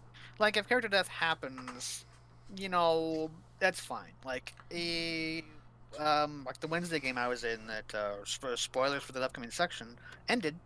I was kind of at the point where I was kind of expecting, because things were ramping up in difficulty, I was kind of expecting my character might die because of lack of magical items and the way the story was playing out. It's like, there's a really good chance that we're going to die, but the DM was like, nah, I'm probably not going to kill you guys off because I like your characters. And so, well, that's fine, you know, it's DM style and then player preference and stuff. But I was getting to the point where I was accepting that I might lose this character, and I'd come back as this other one that was sort of kind of planned, which actually probably would have been a better character. But the problem with that game mostly was it was just 3 players, so it was pretty kind of hard to do things. Because you like, I was playing a fighter, and I was kind of the tank, but I was also a damage dealer, and by the end, I wasn't even the tank anymore because of the way that items, right? You know. Yeah. Yeah. I don't know where I started with this, but I had exactly like one satisfying character death, and it's because it was at the end of a very long Shadowrun campaign, and we had to do something, and then me and another player, during our break, we talked to the DM. We're like, hey, we kind of like, what if we just went out and like a bang heroic sacrifice thing? And we consented to that. We consented to both of our characters dying to save the others. And that was like the only satisfying character death I've ever had. The rest have been meh. A monster killed me. Fun. I think I had like one character death where we were at the level where we could have been resurrected, where I said like, no new character, and it was because the character went in a direction I didn't like. I gotta be honest. You know, it was like the character was just not working. It went in weird ways. You know, a lot of the ideas I originally had for it were kind of like just hadn't worked out. It was just story reasons that it ended up that way. You know? and it was fun. So here's a mixed bag thing. This didn't happen to my character. It happened to one of the characters in the group that I was a part of, and they got swallowed by this creature. And every time they were in the creature's stomach, they took a bunch of acid damage. And the entire party tried everything they could to get this person to get like barf back up, to the point where they were gonna like have themselves be eaten to try and get the other person out. And every single check to do this failed, so that character ended up dying. And it was a pretty big emotional hit on the party, and I think it was really well done. And I'm pretty sure the player was okay with it, because they're kind of like, nah, you know, character death happens. But then after that, we kind of got shafted by the DM for other things, but we kind of got shafted by the DM a lot in that game, so it's not a really good memory of that entire adventure. Yeah. Well, going back to that giant adventure, I think it's because that person, it's not that they liked character death, it's that they liked making characters. So they were always looking for the new, more interesting character, and a lot of times their characters, they just either... They had some interest... This is the person that, like, he was a really nice guy, but he had a third shift job and used that time to search the PSVR D20. He knew weird shit that was in there that I didn't even know about until he did it. Wow. He's the guy who came up with the apprentice madeception. Oh, I've heard about this. Yeah. Where you theoretically start with a type of spellcaster that's an apprentice mage, who has an apprentice mage as your apprentice, who then has an apprentice mage as their apprentice, and you can go down the line until you have infinite number of dudes on your side. What the fuck? They all suck ass, with their infinite number of dudes who can then all magic missile for 1d4. Which is a lot. Yeah. But I think we've gotten really far off topic. Yeah, we did. Yeah, we think we've gotten by. We kind of got off of this topic when, well, that was a little bit on pre-made modules. You know, I gotta be like, you know, but like, yeah, pre-made modules, I don't mind using them ever. Like, they're very different than just using a pre-made world, because the pre-made world, I mean, like, it's like playing in Faerun. You're cheating. You know, you're making it easier that you don't have to do all the world building. Yeah. I will say, like, there's one thing I do like a lot about pre-made modules. It's easy to steal from. Yeah. It's easy just to take cool ideas that are from them and throw them into anything. Yeah, I agree. It's definitely something you can take and just have on its own too. You don't need to necessarily dive into it like that, definitely. So, I don't know. I like using them, but also, like, I understand, like, it's not always easy to use them. It's something that I think people don't think about, you know, is that you still have to run your game and be creative. You can't just be... It's not a full, like, you don't have a full game. You have the framework for your game. And you have the story. You still have to put the personality into it. I mean, sometimes those frameworks aren't great. AKA third adventure and Carrying Crowd. Yeah. It's like, I don't know what the frick to do with this. Second one is kind of a mixed bag, but the third is definitely I just think it's awful. Second one has cool ideas, at least. Yeah, I think if I sat down, I could fix the third adventure. I don't think it is terribly bad. I think part of the problem is prep. I think you go in with not enough knowledge as players or as characters. Like, it's one of the two, right?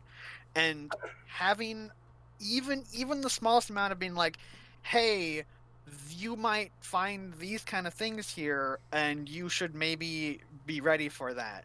Like, it kind of happened in the second adventure, but because the second adventure was so go, rush, I forgot about it. I knew that was a thing in the game and the rules and stuff, but I spaced out until it happened in the game. I'm like, oh yeah, we should have had this before we came here. Yeah. But none of us did, so it made the adventure way harder.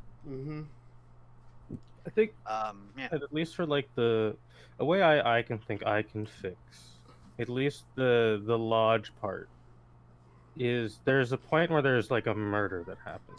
Yep. Move that to as soon as you get there. Mm-hmm. So that gives you agency to figure out what's going on. And then you could even, every so many days, there's another attack. And that increases what's-his-face's stress level.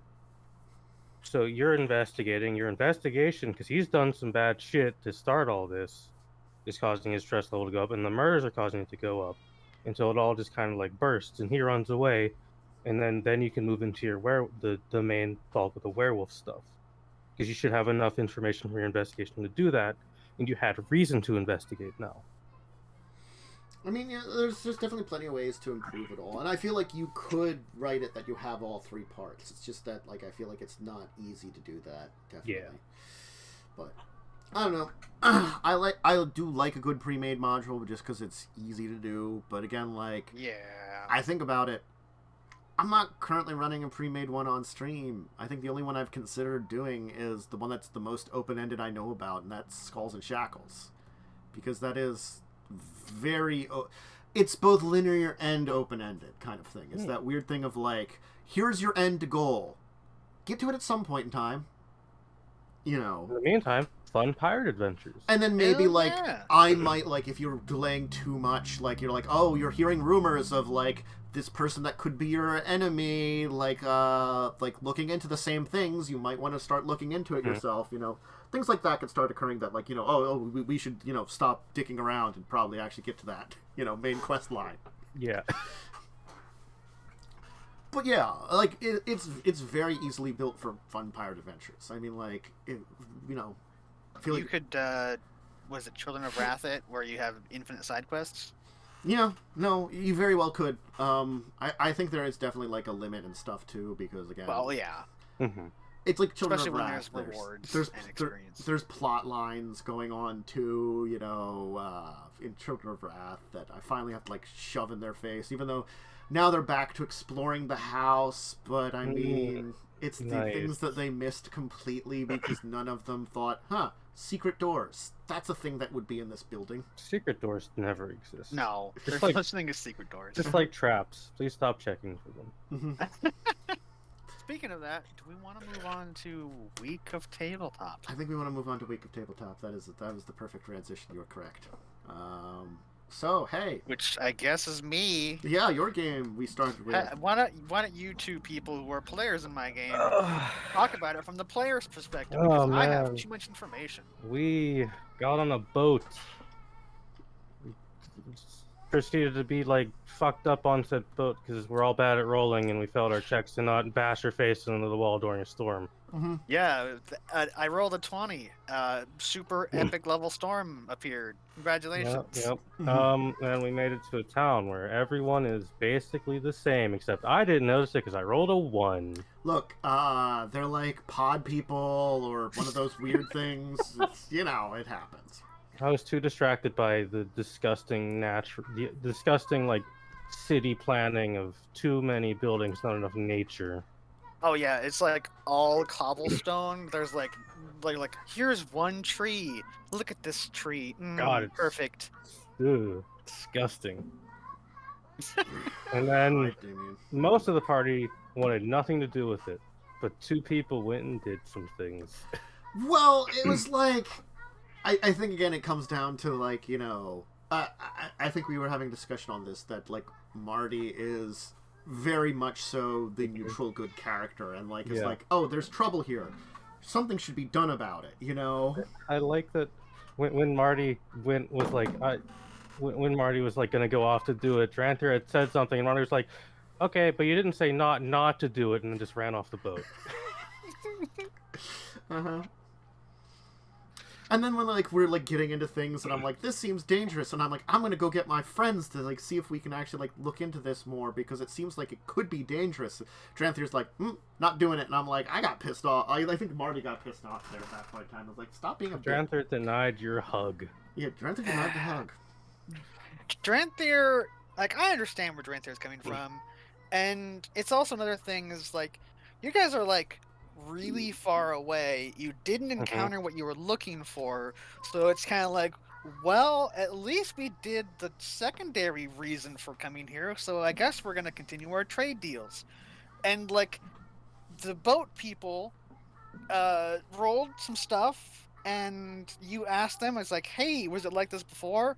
And they're like, I don't know, that was like a week ago or something. And they didn't really remember.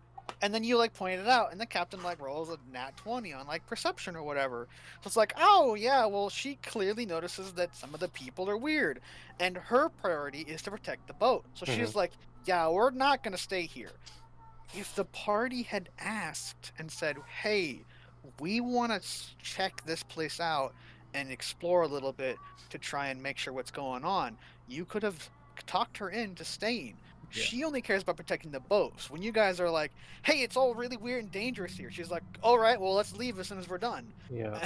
And then everyone just agreed with that. So Baron's priority is the safety of the people on the boat, because that is what she was hired to do. Yeah. And I think it's a lot of it, like, you know, that, like, in, you know, Marty's case, Marty was like, Tranthier, you know, information.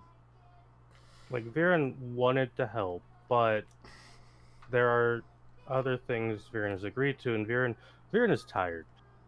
Viren she hasn't had time to rest with everything that's been going on. She's just tired. Yeah, I mean, you guys are on a boat, but you're also like working and learning how to operate it. It's not really a pleasure cruise; it's a job. Yeah.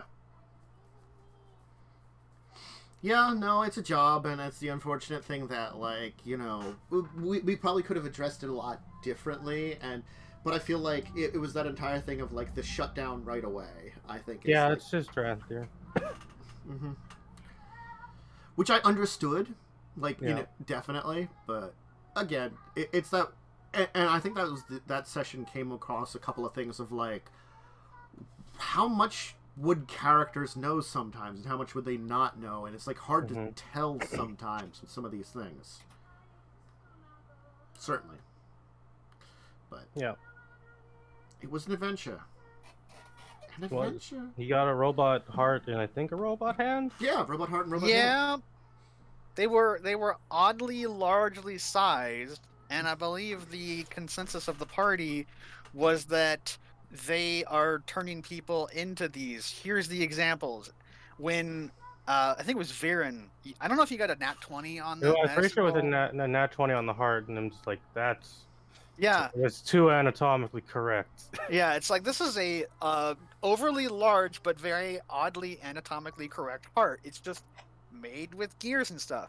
And by the way, trying to explain a human hand and a human heart without saying it looks like a heart is really hard. I'm like, it's a spherical thing, but not quite. It's more lumpy, and it's like, I don't know how to describe a human heart without saying it looks like a heart. Yeah. that was definitely a difficult one to kind of like brace. But no, I think... And describing a hand, it's a long, large tube with a bunch of smaller tubes attached to it that way can bend together and grab things. Yeah, it's a terrible description, but I mean, it's also accurate. The human body is just a bunch of tubes. Yeah, it really is, unfortunately. Just like the internet, it's a series of tubes. Yeah. That's a political joke from like a decade ago. Anyway. Sunday. Also, you guys left. Yeah, we left then at the end. We did. And then you ran into a fog bank, and that's where it ended. Yeah, which may or may not have evil cultists trying to steal stuff. It's probably fine. It's probably just a fog bank. We'll find out about it. I don't think I had anything on Sunday last week. No. I poked the group because I was surprised that we didn't have anyone talking, and only like one person responded, which was Tantus. Yeah. And no one else was alive, apparently. I gotta be honest, part of me, like, my brain just fried out that day a little bit, too. So it was like... I was a little busy. When you poked, I was like, oh yeah, I could have done this thing, too. Yeah, we technically have a game we can play on that day, but we didn't. Yeah. I was thinking about trying to poke people later, but like no one responded, so that's why I didn't bother, because I was like... I ended up, because I didn't get like the initial like, hey, we're doing a game, so I was like, okay, I have stuff I need to do, so I'll just focus on that. Yeah. I didn't look at Discord. Yeah, I get that. Then, Monday.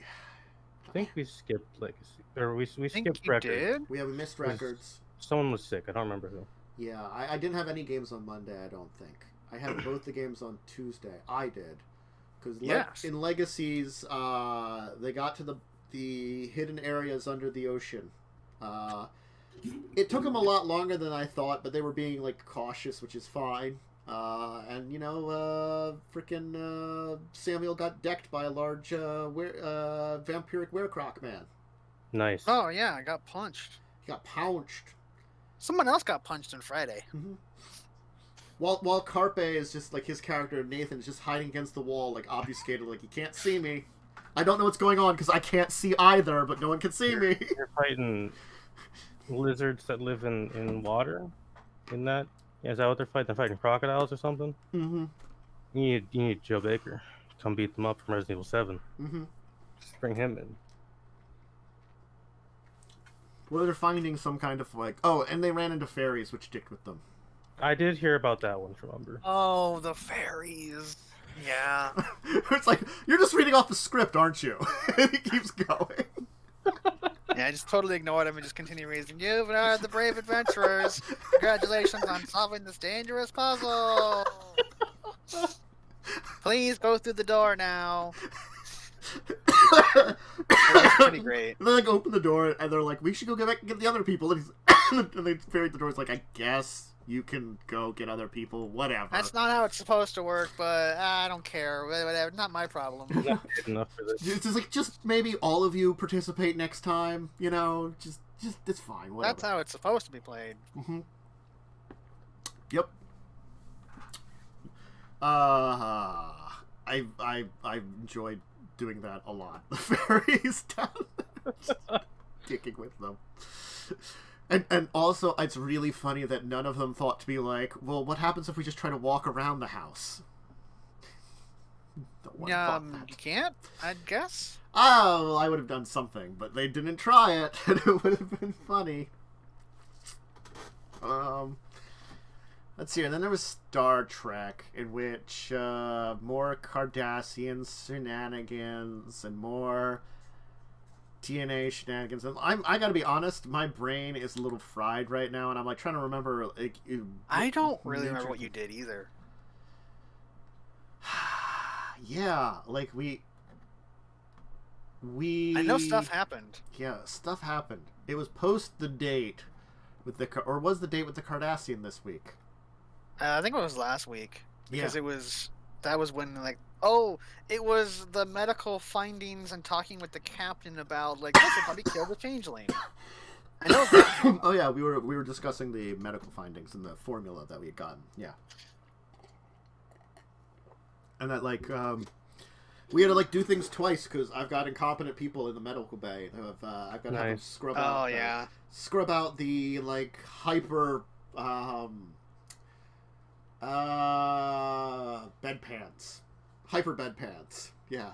Scrub those Hyper up. bedpans. I don't know. It's Oh, the that's future. right, because It's the guy was like, delete information or whatever, and you're like, you shouldn't have been done that. He's like, oh no. And then I'm like, here, do this job to make up for it. And I, like, come back and I'm like, And then you failed the difficulty 3 check after that. yeah, like, And then you're like, oh, I guess it was harder than I thought. Maybe I shouldn't have reprimanded that guy. Oh well. Mhm. Yeah, that was a thing that happened. Nice. Yeah, I mean, that was just a really.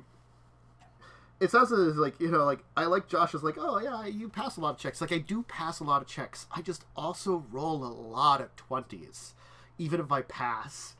The amount of complications I tend to get are pretty high. Yeah, there was one thing that you guys paid to get rid of that was a complication that I would have just let roll. I'd just been like, I don't care. Because you had 3 momentum at the time, so you burned, like, basically all of your momentum to not have it. Yeah. And it's like, it was on such a thing that was like, meh. Well, the thing is I know that the way that complications work, it's not directly on, it might not be directly on that. It could be a complication on the entire scene.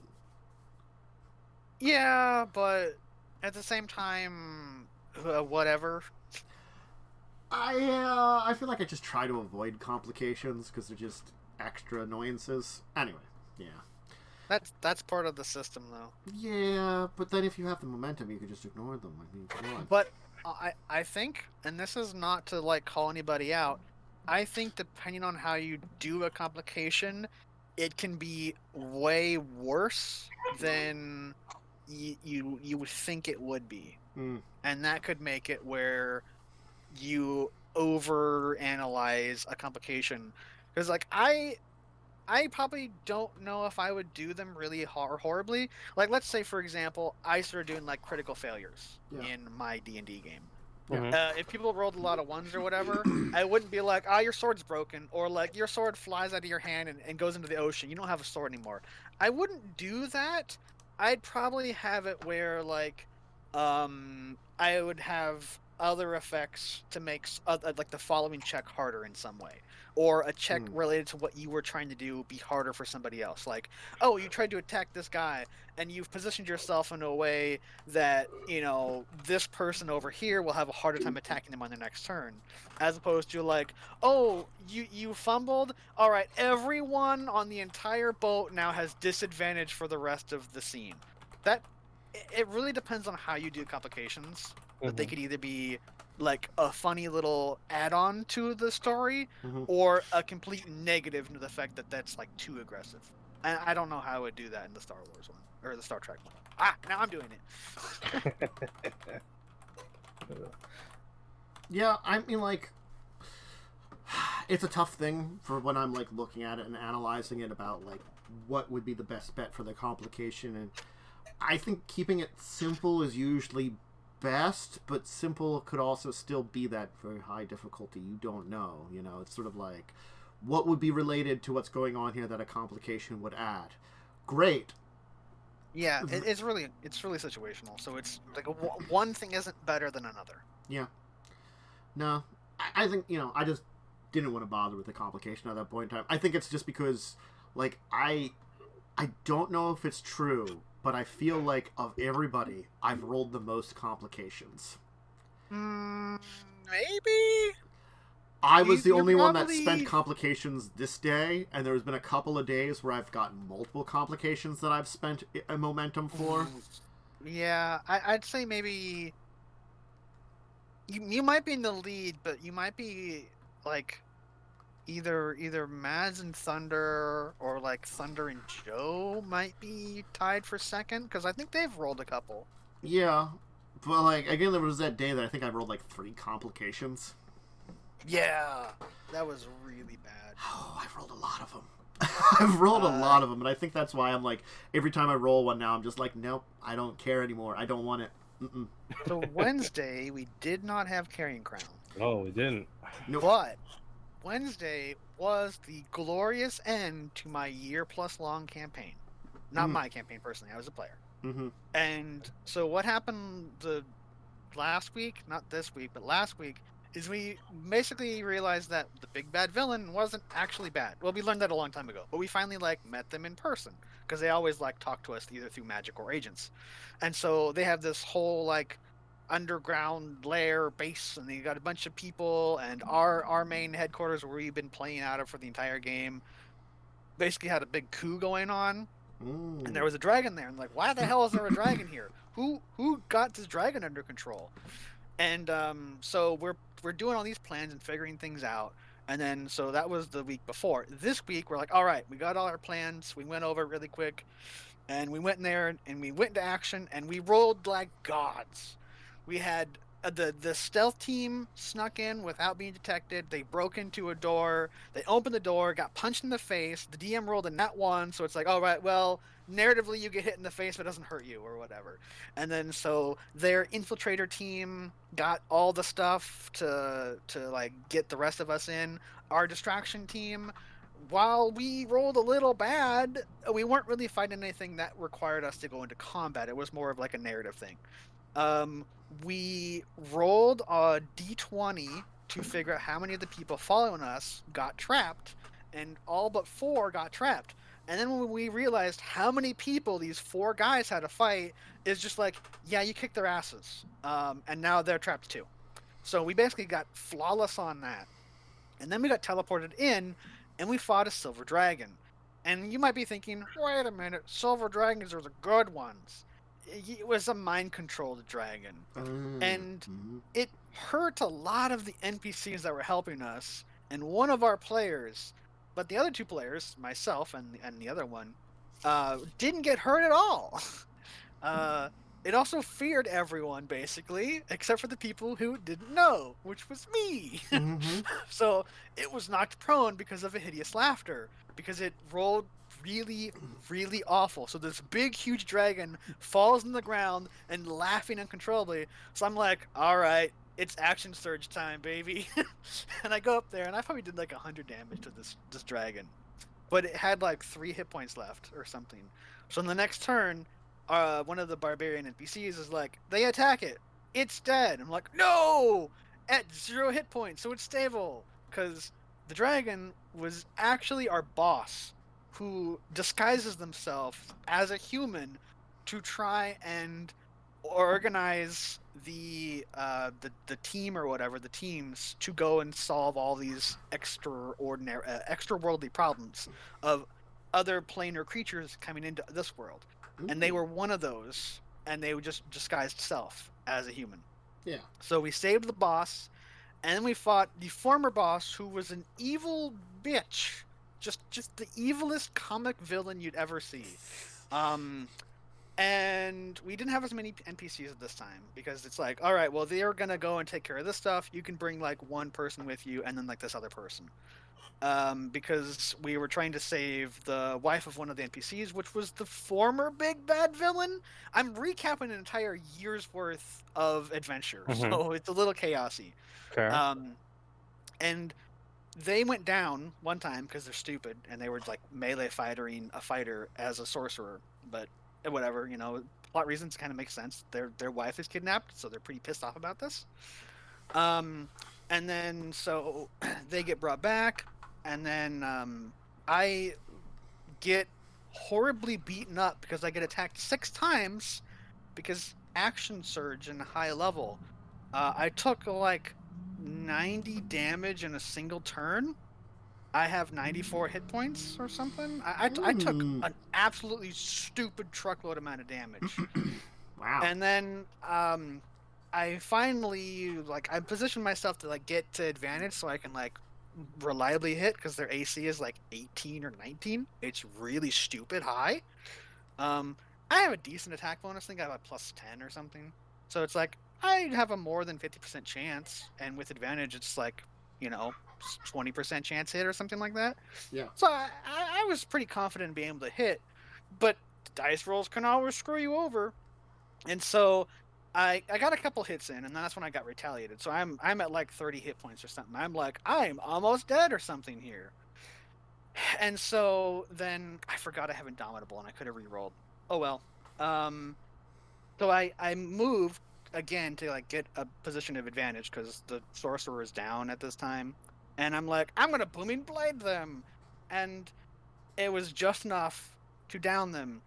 But they also had a magical device strapped to them, and I punctured it, which then exploded and damaged everybody. I had 3 hit points left after this explosion, and the sorcerer who was there to save wife, like, switched positions. So rather than wife being exploded, she got exploded, which killed her completely. As I'm playing Aasimar. So I was like, I'm gonna limp over here and use the crappy paladin lay on hands that you get as a racial thing, which is just like your level something or whatever in heals. And I'm like, all right, I use it. And the DM's like, all right, you use it, but they don't get back up. So it's like, oh, well, they're like actually dead now, and we saved their wife, who unfortunately has been horribly experimented on and is kind of a broken person now. And the wife is dead, so it kind of means we failed. And then the wife is like, no, this is how it's always supposed to be. Like, she has a moment of, like, clairvoyance, like, clarity of the mind. And it's like, no, this is how it's always supposed to be. And then I'm going to stay here, and I'm going to fix the barriers between the two worlds. Because our world was going to blow up, because 2 of them were combining. And the evil villain lady thought that she would just get more power by combining the worlds, and not realizing that that blows them up because she was comic book evil. Ah, comic book evil. Yeah. So we escaped. I used a healing potion kind of thing and second wind, so I had 33 hit points in case I had to like not get hit by falling debris. Mm-hmm. And we kind of retired after that. There's a little bit of summary of like what do your characters do, and then like eventually you guys will figure out how to go home, and it's like and you do, and like whatever your characters want to do after that, you know, maybe you get calls and they want to help, you know. They want your help with things, but like everyone was pretty much like, we didn't have a moment of rest for like 6 months. We're done adventuring, and that was the end of the campaign. Epic. Yeah. All right. It was extra long because we were wrapping everything up. Other than Children of Wrath, anything on Wednesday or Thursday? I had a one shot where I played a druid. And I kind of didn't want to be there, but because I don't like random generated dungeons with random generated encounters. Oh no. Because they have no consistency. So what ended up happening was, because we're supposed to be like this party of children of adventurers who are like super good, and what ended up happening was like, at the end of this room there's 14 kobolds. Okay, I cast Tidal Wave in this convenient 10 by 30 room and splat them all against a wall. Well, and then I did it again in the next encounter room and splatted them all against the wall. I didn't want to be there, and it's kind of in character for my character to not want to be there and get this done over and done quickly. Yep, but druids are fun, so. I mean, like, I think I have used randomly generated dungeons, but every time I just redid all the encounters because I'm like, these encounters suck. Yeah, they're bad. Like, you guys remember the cave? Yeah. The Cave of Fish people? Yeah. Mm-hmm. That was a random dungeon. Yep. I just manually made the encounters. Yep. But the actual map was random. Like, random maps are fine, but like random encounters for a dungeon are never consistent. Yeah, I mean, I've also used random encounter generators, but I cycle through it a couple times to make it so it's like, what logically makes sense? Like, I click the button, and it's kind of like, oh, 6 bears. It's like, why would 6 bears be attacking you guys on the beach? And then it was like, undead zombies. It's like, no, I'm not having zombies show up on the beach. And then finally got the badgers. It's like, I guess badgers kind of make sense. Look, random encounters, mountain camels. This wasn't even random and generated. This was fucking 6 a.m. being up all night, and people are like, make a D&D game to play, and like I'm like, random encounter table. I need one for adventuring across the land. What can I put on it?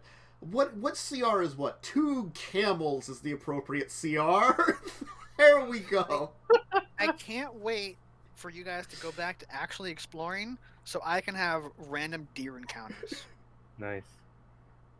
Yeah, but I think also like I was gonna have cats or dogs attack them. And like why the fucking cats? Because on my random generator thing, and I was talking with someone at the time, and just kind of clicking through it, and one of them was like 3 commoners and 6 deer as one of the random encounter generators. It's like, what? What? So it's like, okay, it's not an actual encounter, but I will theme it so that it's really weird that you guys encounter these deer and like humans or whatever just out in the wilderness, because I remember what happened when I gave you guys capybaras who were on drugs. You murdered them. Yeah, I mean those damn capybaras. Fucking get out of the drugs. They're eating her drugs, and instead of like picking them profits. Instead of like picking them up and being like, no, bad giant rat thing, go outside. You're like, I guess we should kill them. I forget forget who started killing him. Someone did. I think it I was think Marty shot them. Oh, You shot one and I then was just felt like, really bad. Yeah, I think I shot, and then Kelmer was like, "Guess we're killing it." Yeah, and then no one could stop Kelmer. No, Kelmer cannot be stopped. Once I was like, starts. "Oh God, maybe we shouldn't be doing this." Oh God, damn it! You shot one. I'm like, it's not even fighting back because it wasn't initiative. I didn't have you guys roll initiative. You're just like, I want to shoot one, I guess. I'm like, all right, do an attack roll. And then, like, you have sneak attacks. It's not really aware of you. And so you just absolutely annihilated it. And you're like, oh, no. And then, like, yeah, they don't do anything. And then I think after this, that was one went over and started eating his dead friend. Yeah. And then you're like, all right, well, let's kill them now. It's like, oh, let's just put them out of their misery at this point in time. Yeah, and then you just murdered all of them, and then you sold them for meat. We're like, I'm sorry, tiny weird monster. Oh, you're so terrible. Oh God, it was great. Fun with murdering. That was a thing that happened. But Children of Wrath, they checked out a big old generator downstairs, and then discovered the submersible bay, which was basement 10, which I was able to add to the map. All of a sudden, I'd be like, "Hey, look at this! It's been here the entire time." And they may have found more terrible weapons that they locked away in a room. Nice. Because they keep finding them. Yep. They're very good at finding bad things. And then being like, you know what? Nope it. Just nope it. And I can understand that. How about Friday? Anybody have anything on Friday? I did have a Friday game. It was a thing. Hey, Lightning, you say things about it. Ah, crap. I don't want to talk anymore. All right, so last week we went back to talk to this person who gave us a mission, who was like, cool, well, you know, you guys seem like you're good at dealing with undead or whatever. We have an undead problem, but come back later. I don't remember why. It's just that's what we had to do. We had to come back later. He was busy. So we had some shopping, and then we're like, okay, well, we found a place to rest. So we rested, and we came back in the morning. And then there was a bunch of undead here for whatever reason. We killed all of them because you gave us too many actions, but that's fine, you know? And then so we kind of ended there last week. Because it's like, all right, so you kill all the things, you talk to the people, and then we're going to stop here because it's kind of late. So we stop. So we resume to talk to the people, and they're like, yeah, can you make sure, like, the grounds is secure? You know, we're kind of injured here, even though, like, only, like, 2 people got hurt, and no one of them is dead. But, you know, whatever. They can pretend to be injured and make us do things. So we kind of, like, start looking around, and it's like, hey, there's a basement. And then one of them was like, no, I don't want to go into the basement. Let's follow these tracks. I'm hot on the trail. I'm like, the tracks aren't going anywhere. Let's go check the basement really quick. So we went back from the graveyard that we found into the basement. And we're like, oh, hey, it looks pretty safe down here. And here's a dude. So I as the non-talking character who still has a pretty decent charisma, went over and was like, hey, is anything down here? And he's like, not that I know of. I'm like, cool, I'll look around a little bit. It looks safe. Cool, okay, well, we're leaving. Because, like, we're not going to rummage around the basement when it's, like, obviously safe. So then we go back to the graveyard where we saw the tracks go into the crypt. Apparently I'm really good at survival checks. I keep forgetting that I have, like, a 6 or 7 survival. I have more survival than the freaking ranger. Yeah, you do. and I'm a rogue. So we go into the crypt, and we're kind of like, there's, like, nothing in here. That's weird. But there was traps for once, tripwire traps that may or may not have made loud noises when you tripped over them.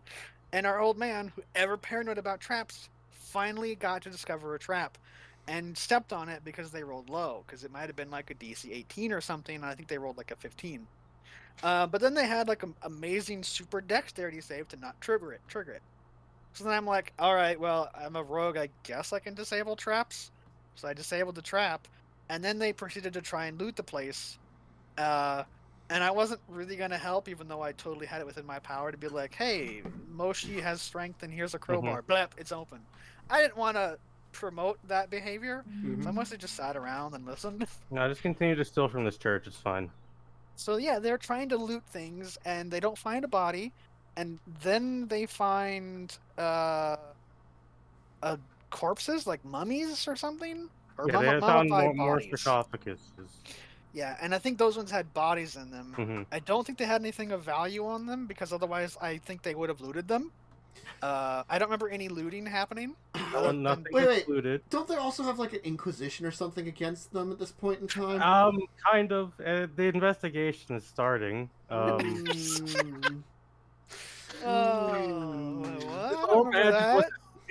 It was mentioned to Lindsay's character because Lindsay's like, I want to file a report with this guy because I used to be a guard, and he's like, you can look into it if you want, but I'm gonna have my personal inquisition look into it. Yeah. So that's the thing that happened. I might have missed some stuff, some context that happened. I think you were eating, and that's why you missed it. That's possible. Yeah, I was a little bit distracted. Yeah. Anyway, we might not have secured the entire crypt before going deeper, or maybe people were waiting for us and just saw us enter because none of us was hiding or sneaking, which I don't know. Maybe the DM can clarify after this. Anyway, though, some dudes attacked us. And the old man, I think it was like, "Oh, let me go first. I'm good at finding traps and stuff."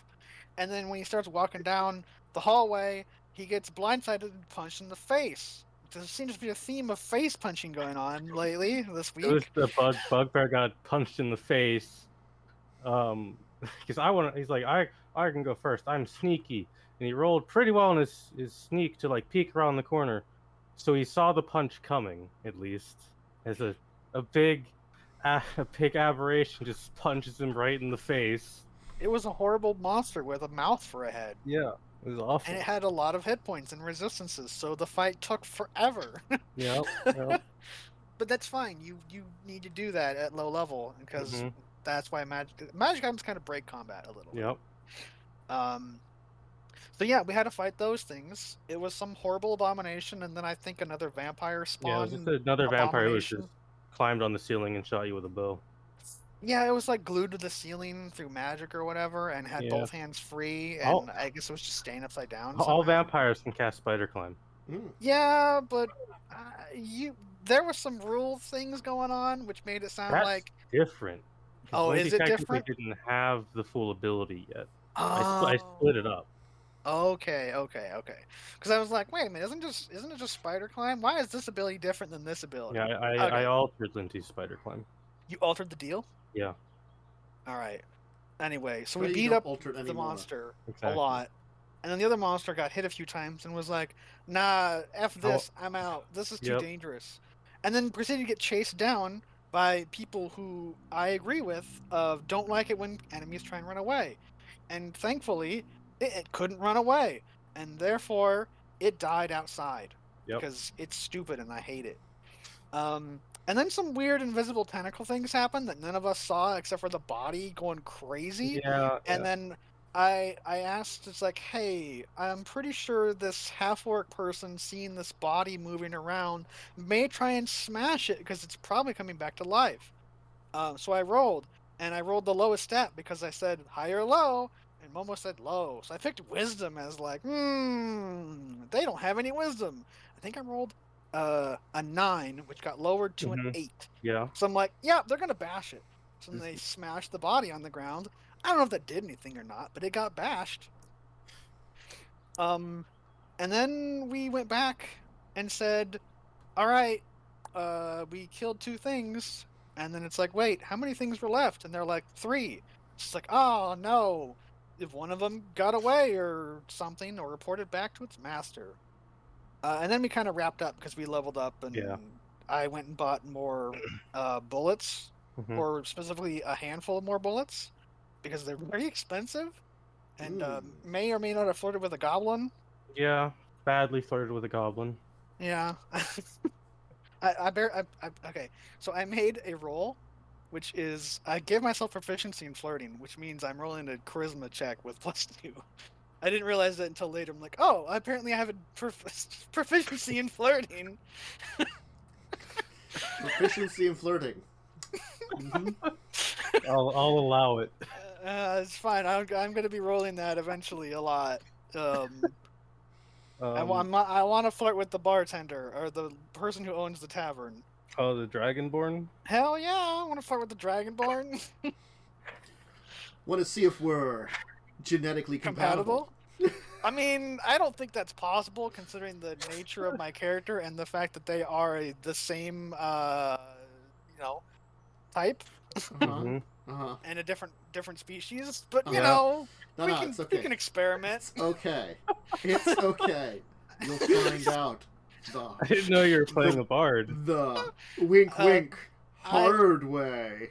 Oh no! See, I'm playing the bard, when in reality I'm actually the rogue / cleric. Yep. To answer your question about where they came from, they hid in those 2 rooms you didn't check. I figured, because it's like, wait a minute, we didn't check these 2 rooms. No, you all just went down. They just hid in those rooms. Yeah. They may have been using that crypt small pace of operations, which is why it was trapped. Yeah. It's as if that certain traps are logically in place and things, and like you maybe should pay attention to that. I forgot the most important thing. Unless you're slosh counterback, then it's not logical. The rogue went first and tripped over a trap and fell on their face. Yeah. Even though I have a +7 to dex saves or something, I rolled really, really bad.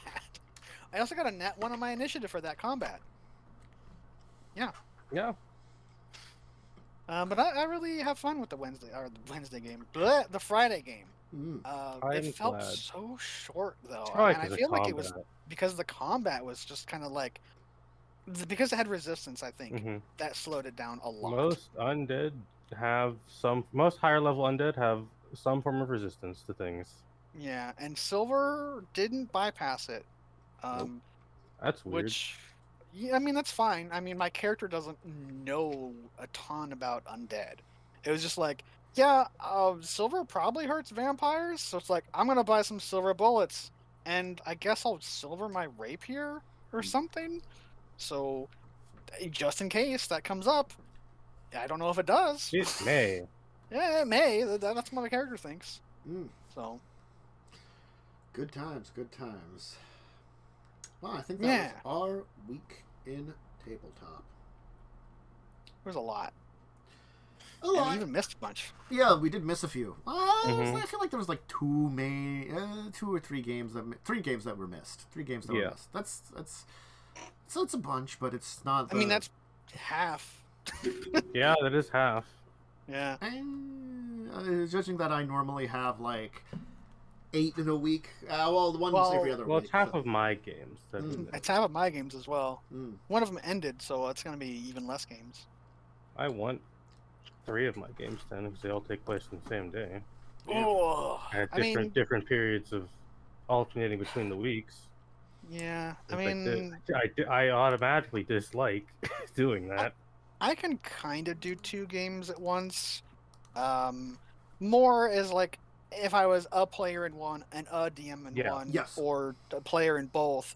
But I don't think I could DM 2 games in a single day. I could if I honestly fixed my sleep schedule. Like if I was... That's a lot of effort. Yeah. Well, if my sleep schedule was really fixed and I would run something I guess even if my sleep schedule wasn't fixed, I could probably run one at like noon my time and then like one at like 8 at night. Yeah. Because that's going to have like 5 hours in between. I think if I have like 5 or more hours in between, that I could do. But that's still also a hard thing to kind of split apart. It's a lot that's like noontime games have not been the easiest to do ever for me. So fair. Yeah. All right. I guess that's a great place to leave it off for this week. It was a good one where we enjoyed the topics were pretty interesting. We got to talk about our week in gaming and stuff, so... We had a lot. Yeah. I hope everybody's having a good time. I'm going to go continue to rest a little bit. I'm going out into the world today, just probably not. I don't know. And then we're going to have my game. Whoa. Yeah. Fun times. Let's go.